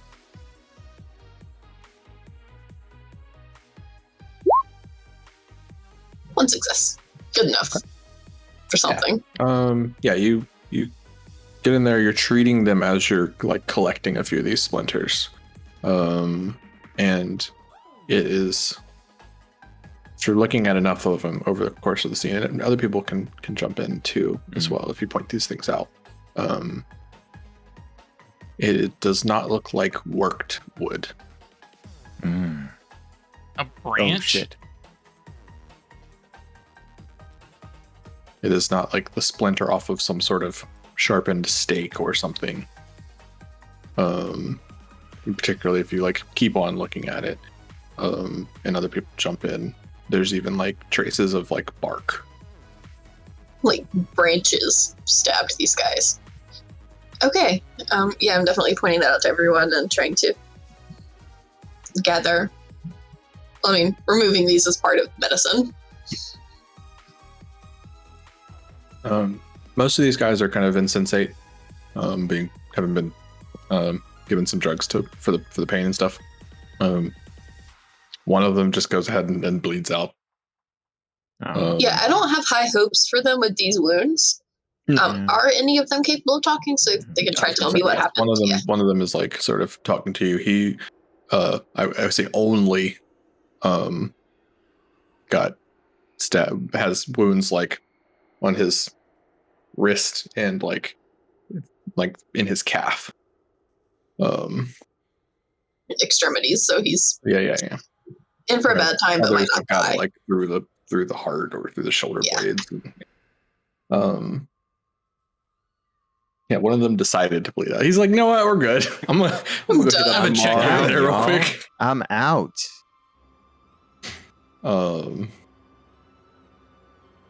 Yeah, so he's sitting there and he's a little bit out of it. You could do a wits empathy. I'm clicking things on your sheet because I'm not paying attention while I'm talking. 3 successes. Um, Try to get through to him, I guess. He's seen something. He's Yeah. not making sense in the way that people don't make sense around y'all sometimes. Oh. Were these crew scouts or army scouts? Army scouts. Okay, so these aren't initiated to our weirdness.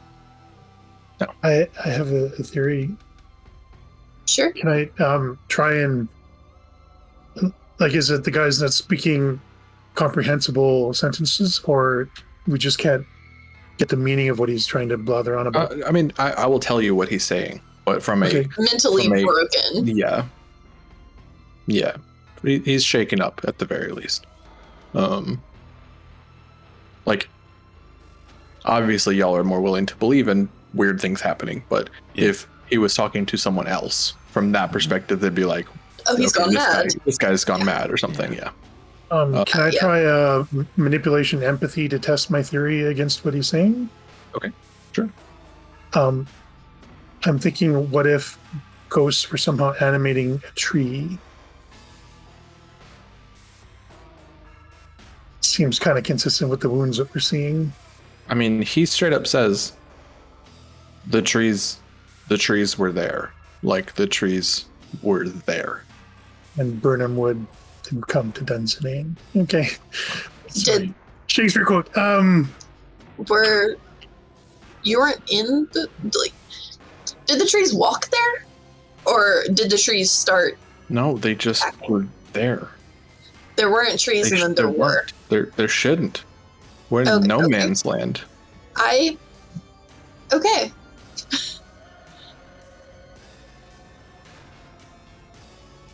The trees, did they look normal apart from attacking you and appearing out of nowhere? Last I heard was Ash asking, did they walk? No, did they talk? And he started laughing. Yeah, because like, that's hilariously. insane. Trees don't talk. Yeah, trees don't talk. And then Dorothy asked where, and it was not too far away, a little to the north, an area that used to be farms. And Dorothy suggested Cody and her go have a look. Of note, Cody is still over at the trench keeping an eye on our pile of ghosts. Oh, yeah, you're watching. Okay, yeah, I am immediately... Cody is no good at medicine, so... Mm-hmm. Immediately worried about, you got attacked by trees in a no man's land area that used to be farms. I just found a girl with a little ghost wood chip. So yeah, I'm gonna ask him were any of them burned? Or were they healthy trees? He just like, and he's getting a little bit more out of it now. He's still like has lost a lot of blood and kind of woozy. And he just kind of like mumbles the word withered.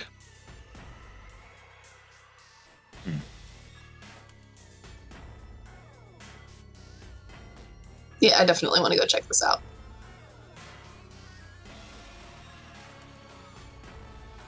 After tending to these branch stab wounds, yeah, I don't. This guy's gonna live. The other ones are up in the air. Yep.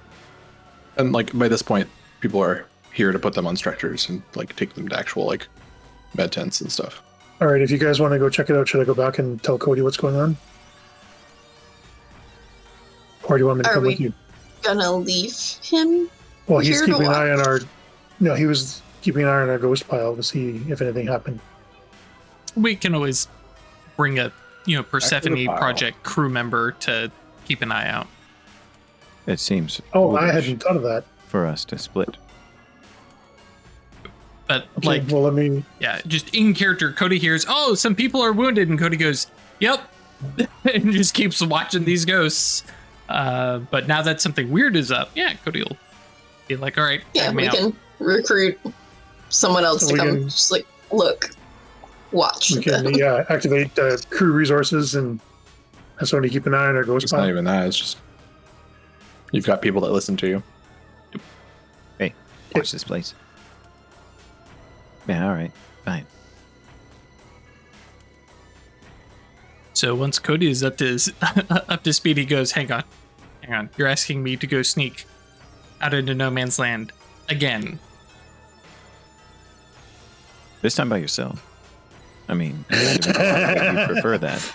I mean, you guys keep I'm saying joking. this. I'm joking, Cody.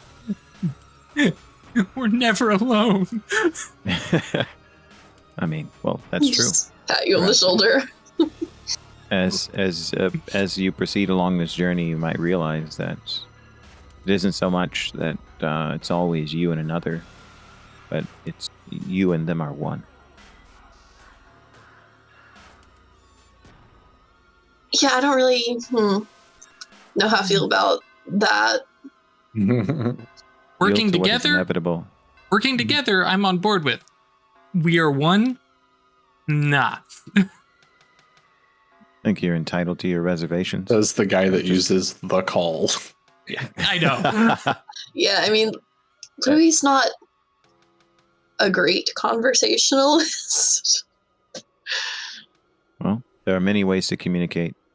Even the mute have thoughts and language. So I just encourage you to remember that we are in a state that is sublime in many ways. We cannot completely understand it. And sometimes it behooves us to yield to it so that once we reach the other side, we are transformed into something new and something whole, as opposed to discrete parts of one disparate existence. What must it be to be I a don't poet? want to discount your point of view, but I also don't want to diminish the Centurion's individuality. It's a close partnership, but I and maybe I'm not thinking about it the right way, but for me, I definitely want to keep the lines between us. And he fully makes himself seen and steps away from you, side by side, in not quite full on ready for battle, but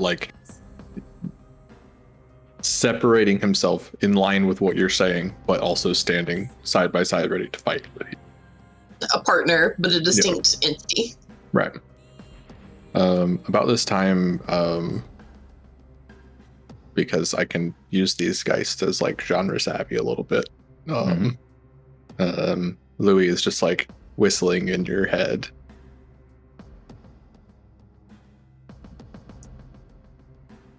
Do you have anything to report? Possessed. And trees coming back from the dead.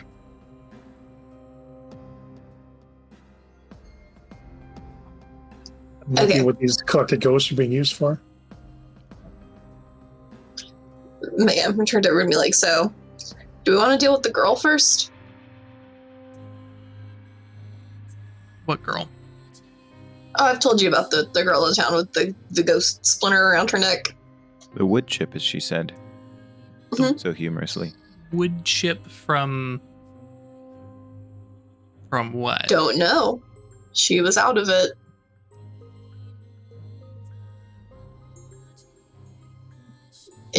All you know is her family farm was... Her family farm was in no man's land. And she and her sister got out.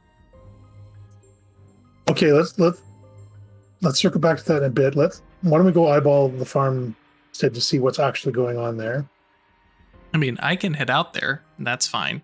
Sure. But why are we leaving an anchor with a little girl?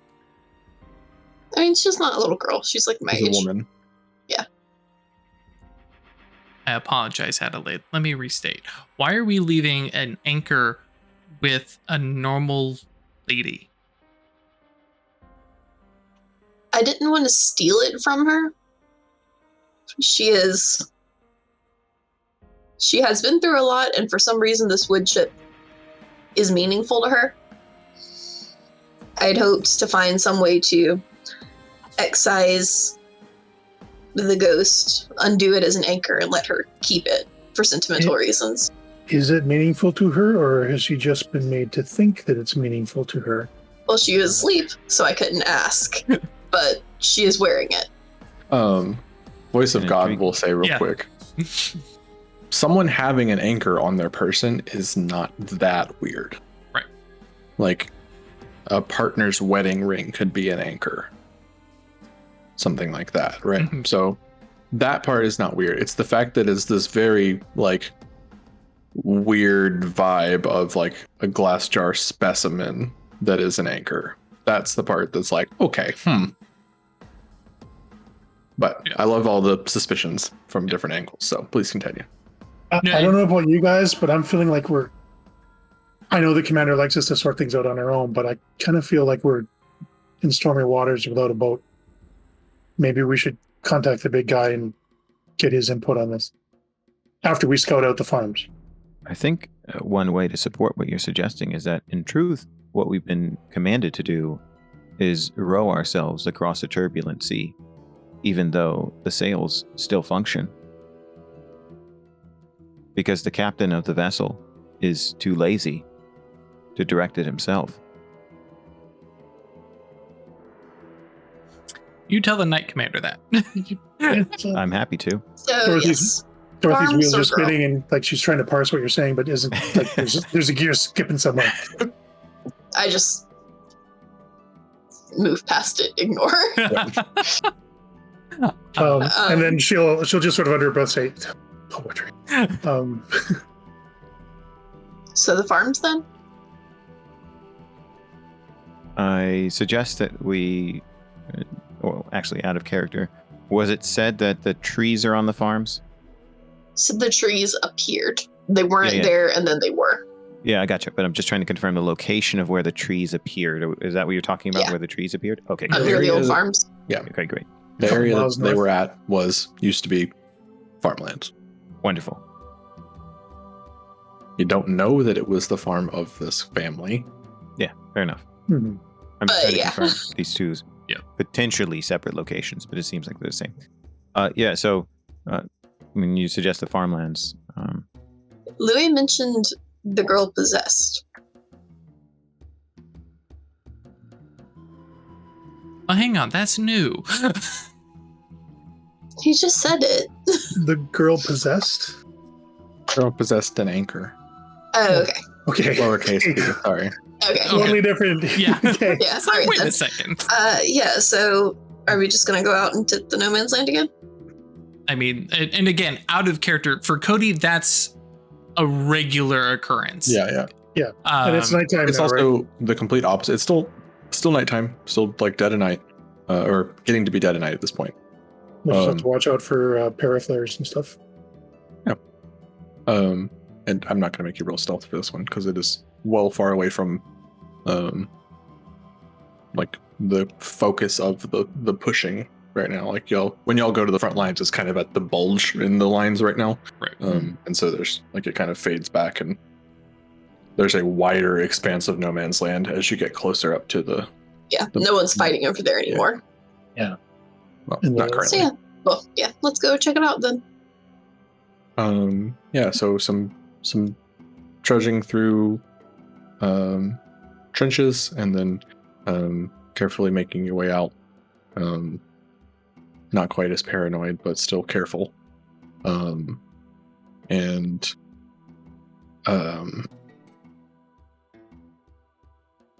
You know, this very familiar muck and razor wire and stuff like that, like normal no man's land stuff. And you suddenly come upon a like old school stacked stone wall delineating a property line in twilight. There it is. Okay. Do we see any ghosts around that live here? Do not see any ghosts in sight. We see the remnants of a farmhouse. Yes.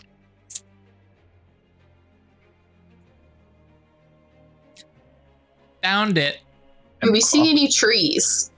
There are no trees in this section because you're more in a like field. But they're straight up, you are blown away because the entire farm is here.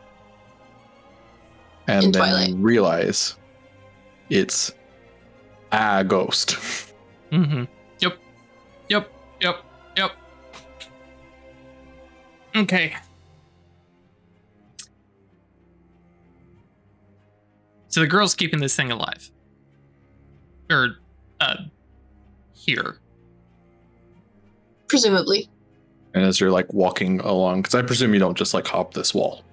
Mm-mm. I ain't stepping in there. I know what Well, she just- can do with the boneyard. Dorothy's just fascinated. Yeah. There's This something is- Stefan wants to do.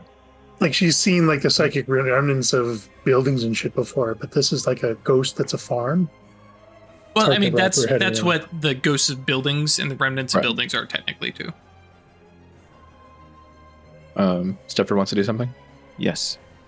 He is going to walk along the ghostly wall and Mhm. hold his hand over the top of it, not touching, Mhm. as though he's, just carefully strolling along fondly. And then he's going to crouch down and sit almost as though he's leaning back against it. Lean his head back and with his eyes closed say, even when we leave a place, it remains dear to us. There's no place like home, even if it's taken from us. And then he turns around to the wall and he says, if you would give us passage onto your land, we would ask you questions of where you once were and what you are now. He's not expecting There is no discernible reaction. Cool, great. But a little further up the way, following the wall, there is a gate. A gap in the wall, right? With a small sign that just says "Debrief." Can we? I feel like we can go in the gate. That is the entry. Can I look at what remains of the house in the real world? Nothing. You're walking through like explosion holes and like there's just bales of razor wire that stretch through this field of gourds and stuff.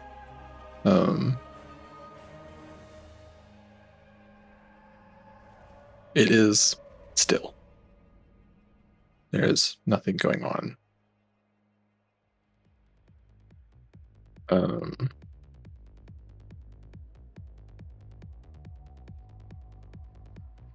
And yeah, if you want to enter the property, you can, and nothing particular happens. Before he gets past the wall, Stafford takes off his shoes. Okay. And walks along the dirt with his feet bare. Soles to earth. Okay.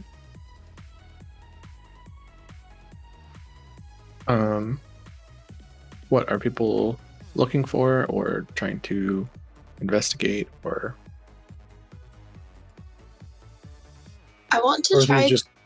Go ahead. I want to go around the house. I'm looking for some way to communicate with it, because if this attacked people, then it has some measure of mind. Or if this farm ghost isn't what attacked them, I want to find out what did.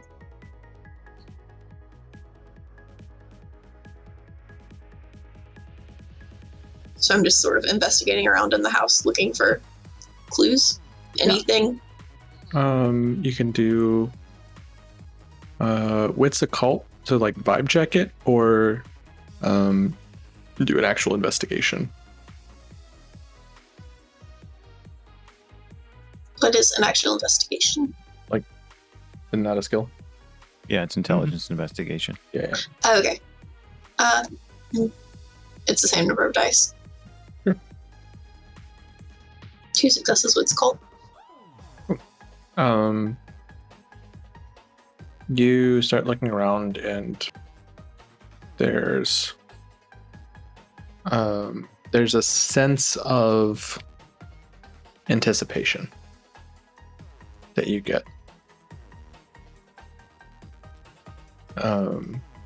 Everything in the house is like waiting for something to happen. Like there's food being cooked over the hearth, and there's like in the small barn to the side of the house, there's like grain that needs to be threshed. Like there is a sentiment of something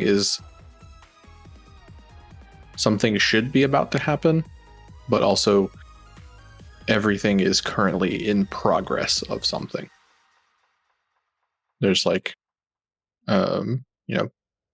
boxes of like picked produce like sitting next to the fields of where they were just picked and stuff like that. Is it Can we do waiting? some chores?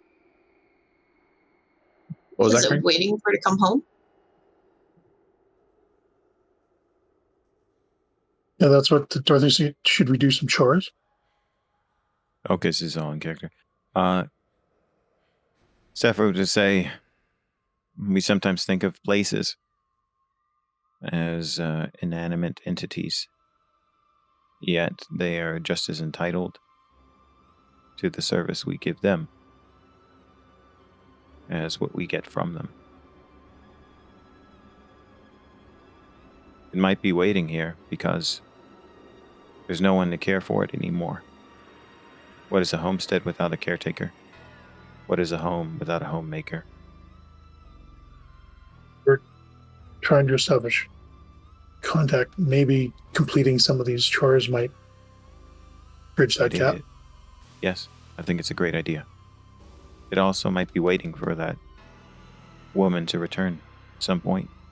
Yeah, it has a caretaker and a homemaker. Yeah, but she can't really do chores in twilight. Cody makes a big dramatic sigh and says, "The ghost doesn't know that. It's just stuck here." It just wants the chores to be done, right? Maybe. Fine. think Cody, that Cody comes over the fence and just all right, gourds. I'm going to, we need to cross into Twilight to do this stuff, right? No, you interact with what's in Twilight as if it's the real space. Right. Yeah. So Dorothy will head into the kitchen and start finishing supper. That's great. Let's all distribute ourselves. Cody is going to be so mad if he's been tricked into chores and nothing happens.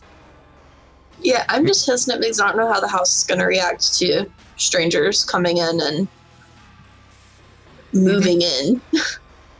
And Dorothy's like, oh, look, supper needs to get made. Maybe I'll just finish that up. She'll say that out loud as she's moving into the house to make clear her intentions. I did that. Zephyr?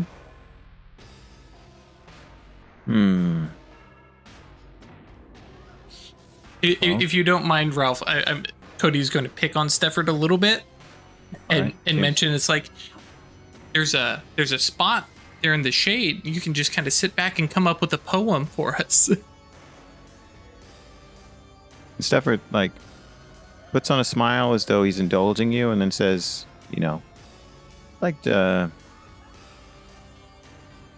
give you an object lesson in gallows humor. We're dead, and it seems that you haven't taken that seriously. So although I know you're teasing me, and I accept it in good humor, I would remind you that, especially in antiquity, some of the most cherished companions of soldiers, people in wartime, were those who brought poetic attention to that which travails us. And so, considering that this house, this place, might have thoughts and feelings that we can't completely understand, sitting in the shade and composing a sonnet to it and its woes might be exactly what it wants.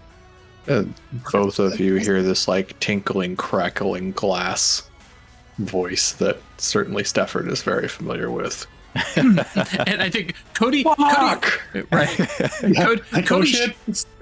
Cody shifts gears because it was this playing, and especially because I think in character, Cody has had Stefford come and say stuff at the little ceremonies, stuff like that. So but he doesn't feel disrespected. So but as soon as that tinkling sound goes, he looks, gets Stefford in the eye and says, "Sounds like you need to make a poem." Fuck that guy. Get to work.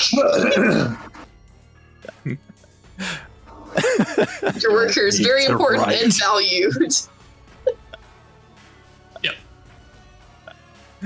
And see, this is where Stefford's we can resolve it with words. You don't have to threaten somebody with undeath, unlife. What is this guy? Terror. Yeah. Until it is done. And Jagged Star just, no, we must destroy everything. I'm just going to turn to Louis and just so are we carrying fruits? I don't know how to thresh grain. Like, I'm from the city. How hard could it be? I mean, do you And he know just how like to do it? whistles and like attempts to like walk over there. I mean, sure. I guess I'll go with my ghost and learn how to thresh grain.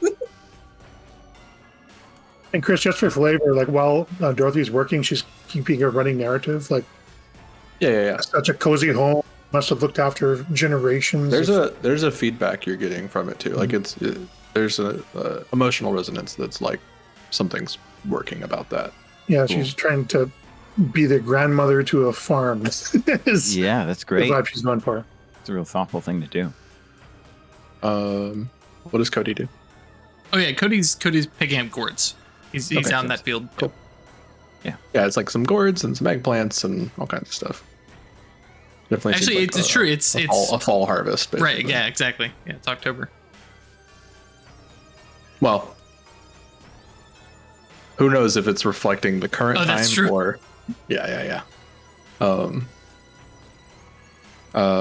But essentially after you all get into place and go about like working for the farm for a while, there is a sense of gratitude that you feel.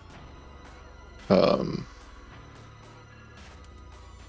then it quickly shifts to fear. Oh. And you hear a whistling sound.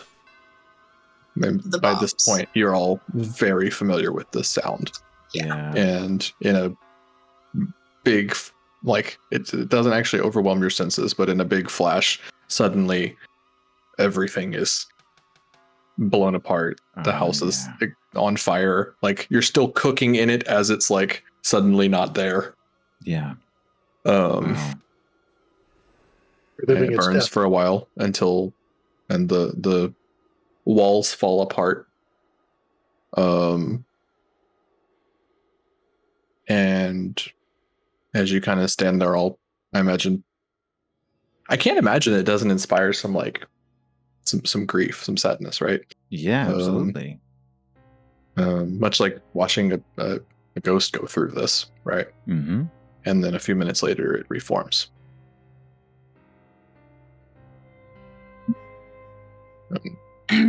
Resets, essentially. And none of the work you did on your chores there's any evidence of it. Which isn't necessarily the point. Right. From this But point. just to put that, like, it has fully reset from where It's you were here. in its death loop. It's looping. Question for Chris. Mhm. Have we resolved anchors before? Maybe. Okay. If you're on board with it, because this is, we're the bound. We're not sin eaters, right? Right. I think Cody, and a little bit kind of nudged by Ralph's earlier comment about locations, right, and places. Cody wants to do the Speaker for the Dead ceremony. Awesome. I was about to go into ceremonies. Sweet. It's an innate one, so all sin eaters have it. But again, because we're not necessarily page 126 and 127, by the way. Do this Great, as a yeah, group. sweet. Technically, it's usually like one person because Yeah. One person will end up like channeling it, but you Mhm. can do a ritual as a group. yeah, no, I'm on board for that. Yay, ceremony. But for everybody else, because I don't think Cody's even going to verbalize what he's doing. But Yeah. after watching this place get blown up, and for Cody, places and new places, right, are kind of his thing. And his vegetables suddenly disappearing out of his hand. Just kind of sits down and like, all right, and just like starts like massaging the dirt around it, getting it onto his hands, even though it's twilight, right? And just kind of like finding a space and just kind of settling in, being like, I'm here. I mean, it's a 3 dot ceremony, so it's going to take 45 minutes. And then last for a scene. So, yeah, but actually, so anybody that wants to help can help with a teamwork roll. Happy It's to. stamina plus composure. And this is kind of in line with the oracle thing that Dorothy does, so she could channel. It's stamina composure? yep. Yeah, let's let Drew roll the ceremony first before you go into Oracle. Okay, I'll roll to help with ceremony. Oh, I didn't mean I was going to do the oracle. I was just yeah. She would be the channel for. Oh, okay. Oh, I dig that. Yeah.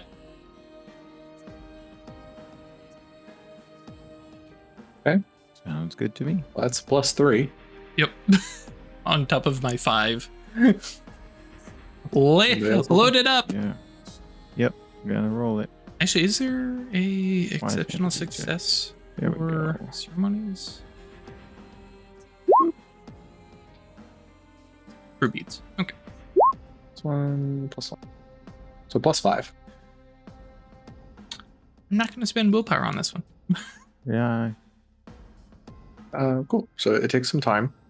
And I think it especially takes some, like, you know how long it takes to usually do this, but like the connection part of yourself, I feel like you get ready like really quickly, and then you're just like reaching out to try and like almost like make that contact for a long time. Because trying to figure out how to channel a spirit that is an object. Because they are never this intact, right? Right. Be like, oh, I'm going to channel the spirit of this brick at somebody's head. Oh.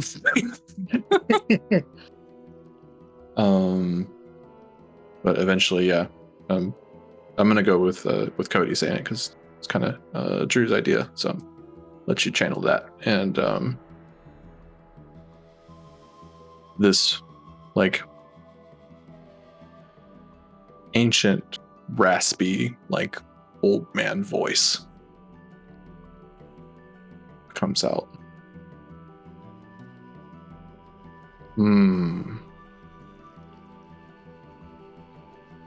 This is new. And you said Cody was channeling?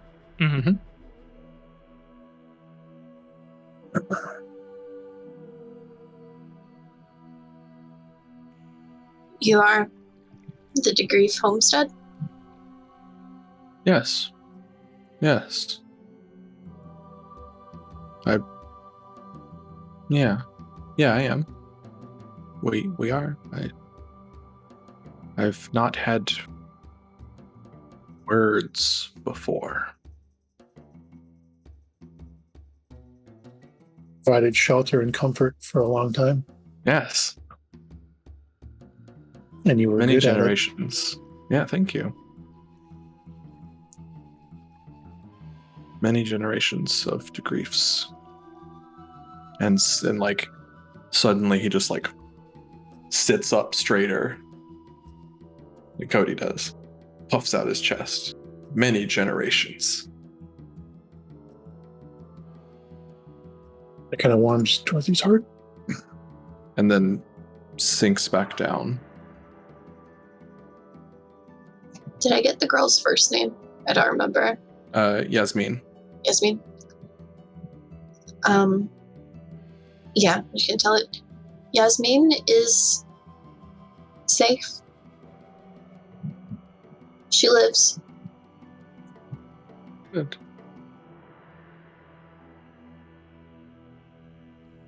And the others?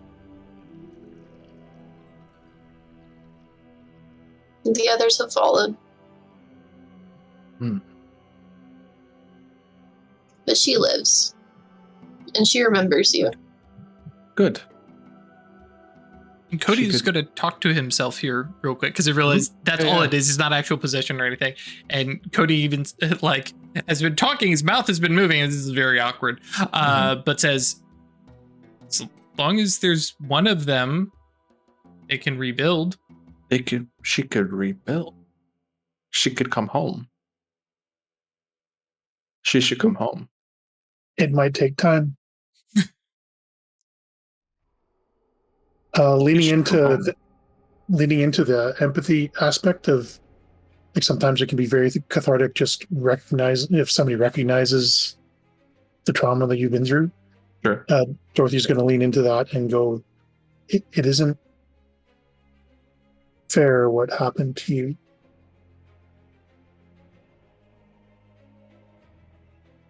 You're right. But there was nothing you could do. You did everything you could. There will come a time down the road a ways when Yasmin could come back, but it isn't safe yet.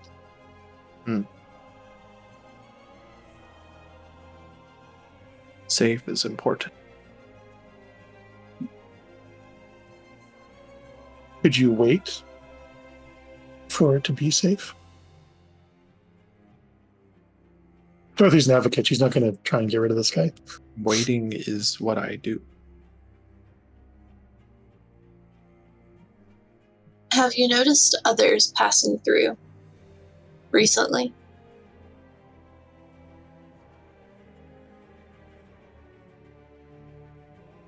Others like you that talk. Others like Yasmin. See? People on the other side. People come and go with guns and bombs and fire. Some were hurt here recently. I don't know. They said the trees attacked them. Have your trees been active? My trees can't touch people.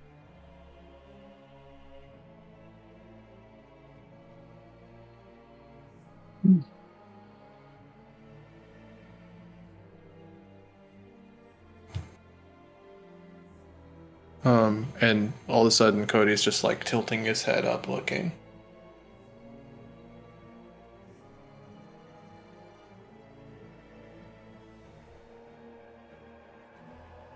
Like waiting.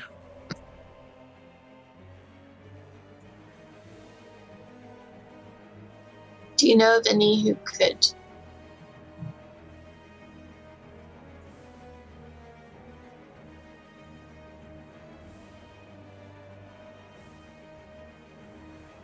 Any who could.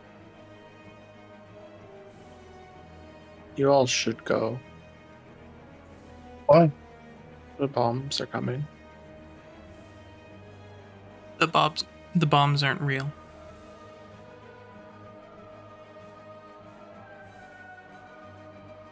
Dorothy convinces because she's aware that they're very real to the farm. Mm-hmm. They've already come. They've already gone. There's just this like, because it's not a full-on possession, it's just speaking, right? Mm-hmm. But like you've been inspired to kind of move with it. Oh yeah. Cody's like, I'm on board for this. It can't hurt me. So you feel like it tries to like bite your tongue. Sure. And realize it doesn't have that much control. That's why Yasmin isn't here. That's why they all had to flee.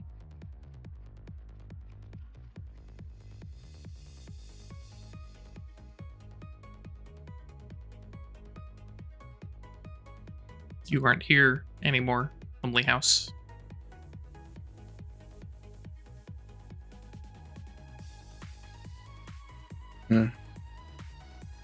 Yeah.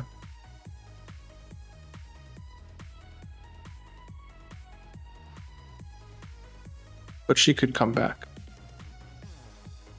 But it won't be Eventually. you. They'll build on your good earth, but you won't be here. What a dick. And Dorothy's like, Just sort of glaring, just like, just being so mean to it. He is not being mean. Now, you might think he's being mean, but different perspectives, right? Yep. Dorothy's an advocate. That's her. Oh hell, I'm not even leading into Cowl. Yeah. I would like for it to move on, But it can as long as she cares for it not and clings necessarily. to it. Can it? You would have to decide to. Okay. Yeah, it resolves its anchor. It's not her holding him here. Whatever she builds here won't be the same, but it would be the start of something new. That would be enough. If you want, we can carry a message to her for you. But you will be waiting a long time before there's another house here and another farm. If she is the one to rebuild it, that is not a long time.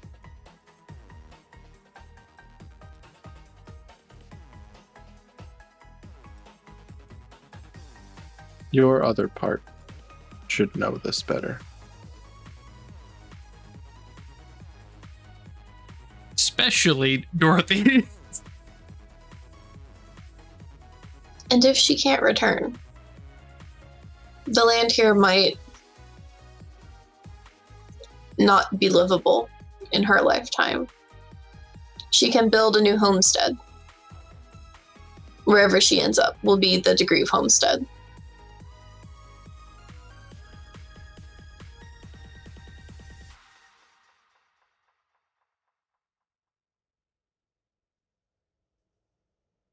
I don't think it has enough empathy to like fully get that. It's like, no, she could come here. Like, it is now, instead of being fearful of the bombs happening every time, it is now latched onto this idea of she'll come back. One day she'll come home. Yeah. And she'll rebuild.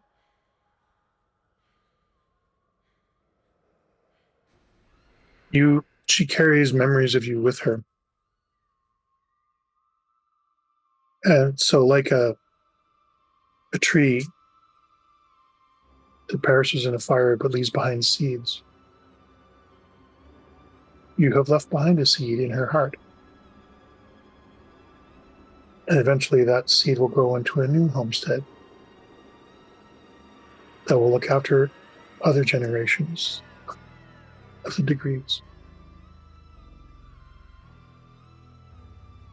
And there is a continuity in that.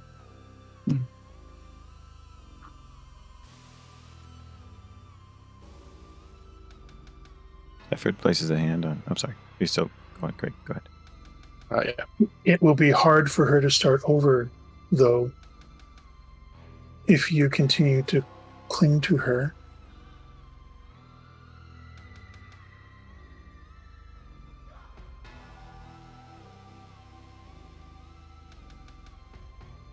Not cling. I wait. That is a cling. She may not understand it, but she can feel that you're waiting. She will not be able to begin anew until we accept that a new seed has been planted and it needs to grow and nourish on its own. Just like your crops, just like your orchard.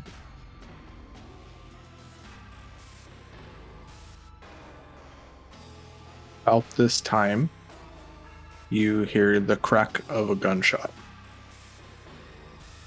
In the real world? In the real world. And Stefford, you swear you can feel a bullet buzz by your head.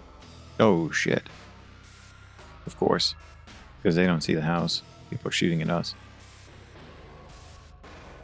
And as you kind of all come out of this almost like reverie of the ceremony, you're aware, you weren't really like that focused. You realize that, there's sudden, like the cloud cover has gone, and there's, while there's not that much of a moon, it's enough to like shift. And you. So I was going to contribute something if there's still time for it. Yeah. So I wrote a little poem for the house that I wanted to share in the course of the ceremony, but I didn't want to step on anybody's toes. Sure. As soon as there's time for it. It's time now. Yeah, go for it. So with that note that, hey, there's a bullet, Sephir's going to lock eyes with Cody, right? And ostensibly the house. And then he's going to offer his hands to both Adelaide and Dorothy. And then lean towards the house and say, this is for you. And he enchants deliberately the words, a home, a hearth, a place of rest, more than walls and stone. A field, a farm, a gentle nest, more than grain and bone. A homestead lingers, hope bereft, scratched and scarred by flame. More than just a shade is left, unforgotten name. Truth be told, a house is more than a frame of timbers. Memories are impervious to bombs and scorching embers. A home can move, it is not chained to rocks and gnarled roots, so long as those, so surely pained, connect on their sacred duty. Y'all, we ain't getting emotional about a dead house, are we? Also, Ralph, that's fucking badass. Great. Thank you. I wondered why you were being so quiet. Yeah, I was.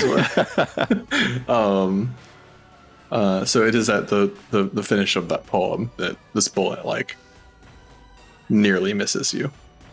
They were aiming at the poet while he was orating, of course. I mean, they're just aiming. And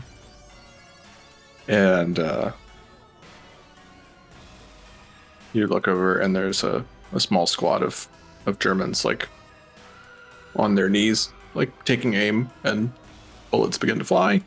I'm imagining you're all sort of scrambling. Mm-hmm. Yes, I'm debating how pissed off Cody is right now. Well, give me a second. You're all kind of scrambling, and I imagine you pull out gun and take a shot and drop one. We're not going to roll initiative, chat. Give me a second. We've got 10 minutes left. Yeah, we're not doing that. And I'm not even going to use all of them, so... So these a little bit up a hill from where you're at, and one you can see the muzzle flash, and then it's jerking as it's firing, almost in we as the audience see it almost in slow motion, over this German soldier's shoulder, down the barrel at you, and it jerks, and the camera whips backwards, and we hear a crunch. And then from y'all's perspective, there are suddenly trees.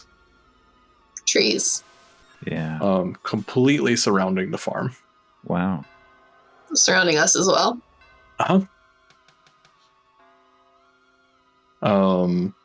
And they are short, withered, capped, they've lost most of their tops. They're just a few branches, but their roots have lifted up and whip through the air, and you watch as one soldier is straight up just yanked fully into the muck. Oh shit. And disappears. Whoa. Squelch. Can we tell if the trees are part of the homestead ghost? They're not. They are Okay. actually there. Mm-hmm. And the ghost is not manifested. Oh. Does it react to this? Or is this happening outside of its borders? It's outside of the borders. Okay. Oh yes. Is there something deeper? Yes! Something deeper in Twilight? Generations buried. Or it could be, but like even an ancient site that's defending itself, like a ghost within a ghost, almost like.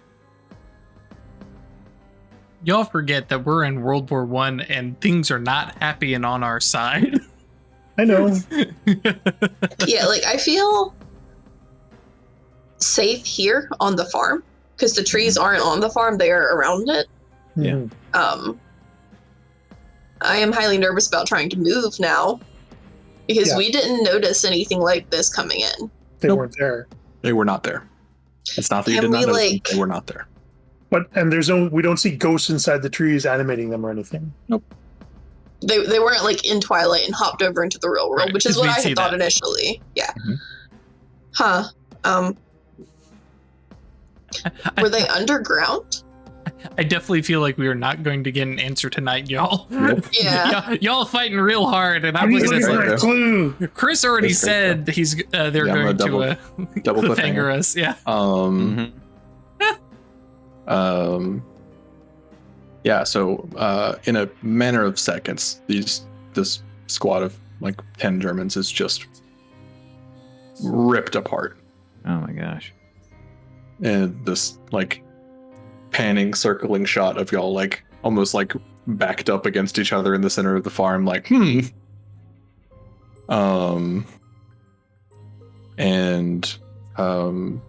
at the gate of the farm is a tall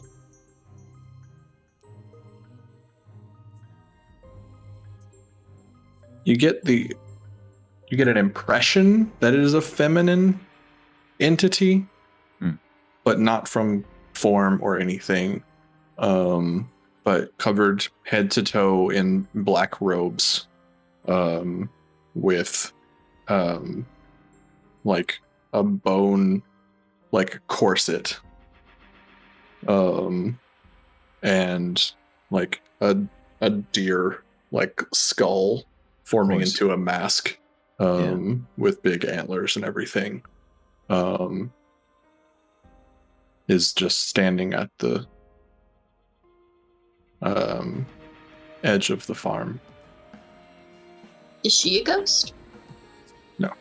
No, just a real physical. A real physical person. Okay. A real physical entity, I should say. Yeah.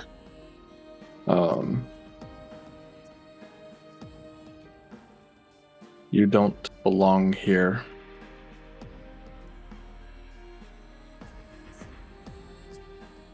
No kidding. All trespassers in the Withered Grove shall be taken care of.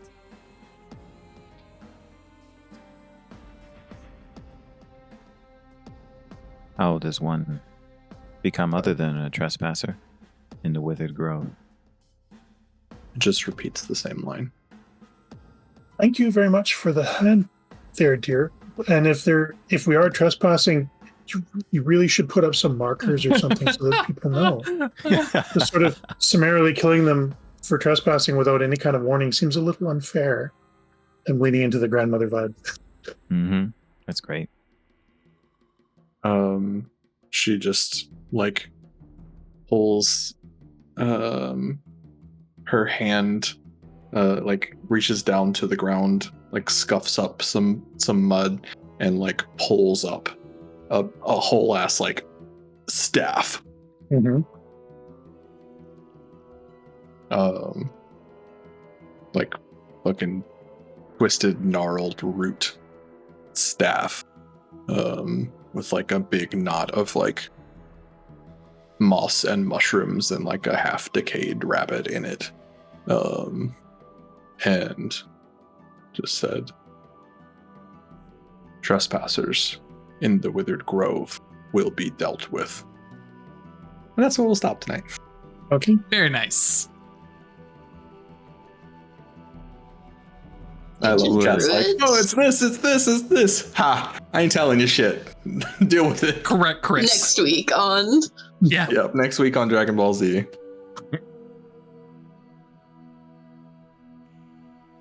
What's their gnosis? Over 9,000. Overnight.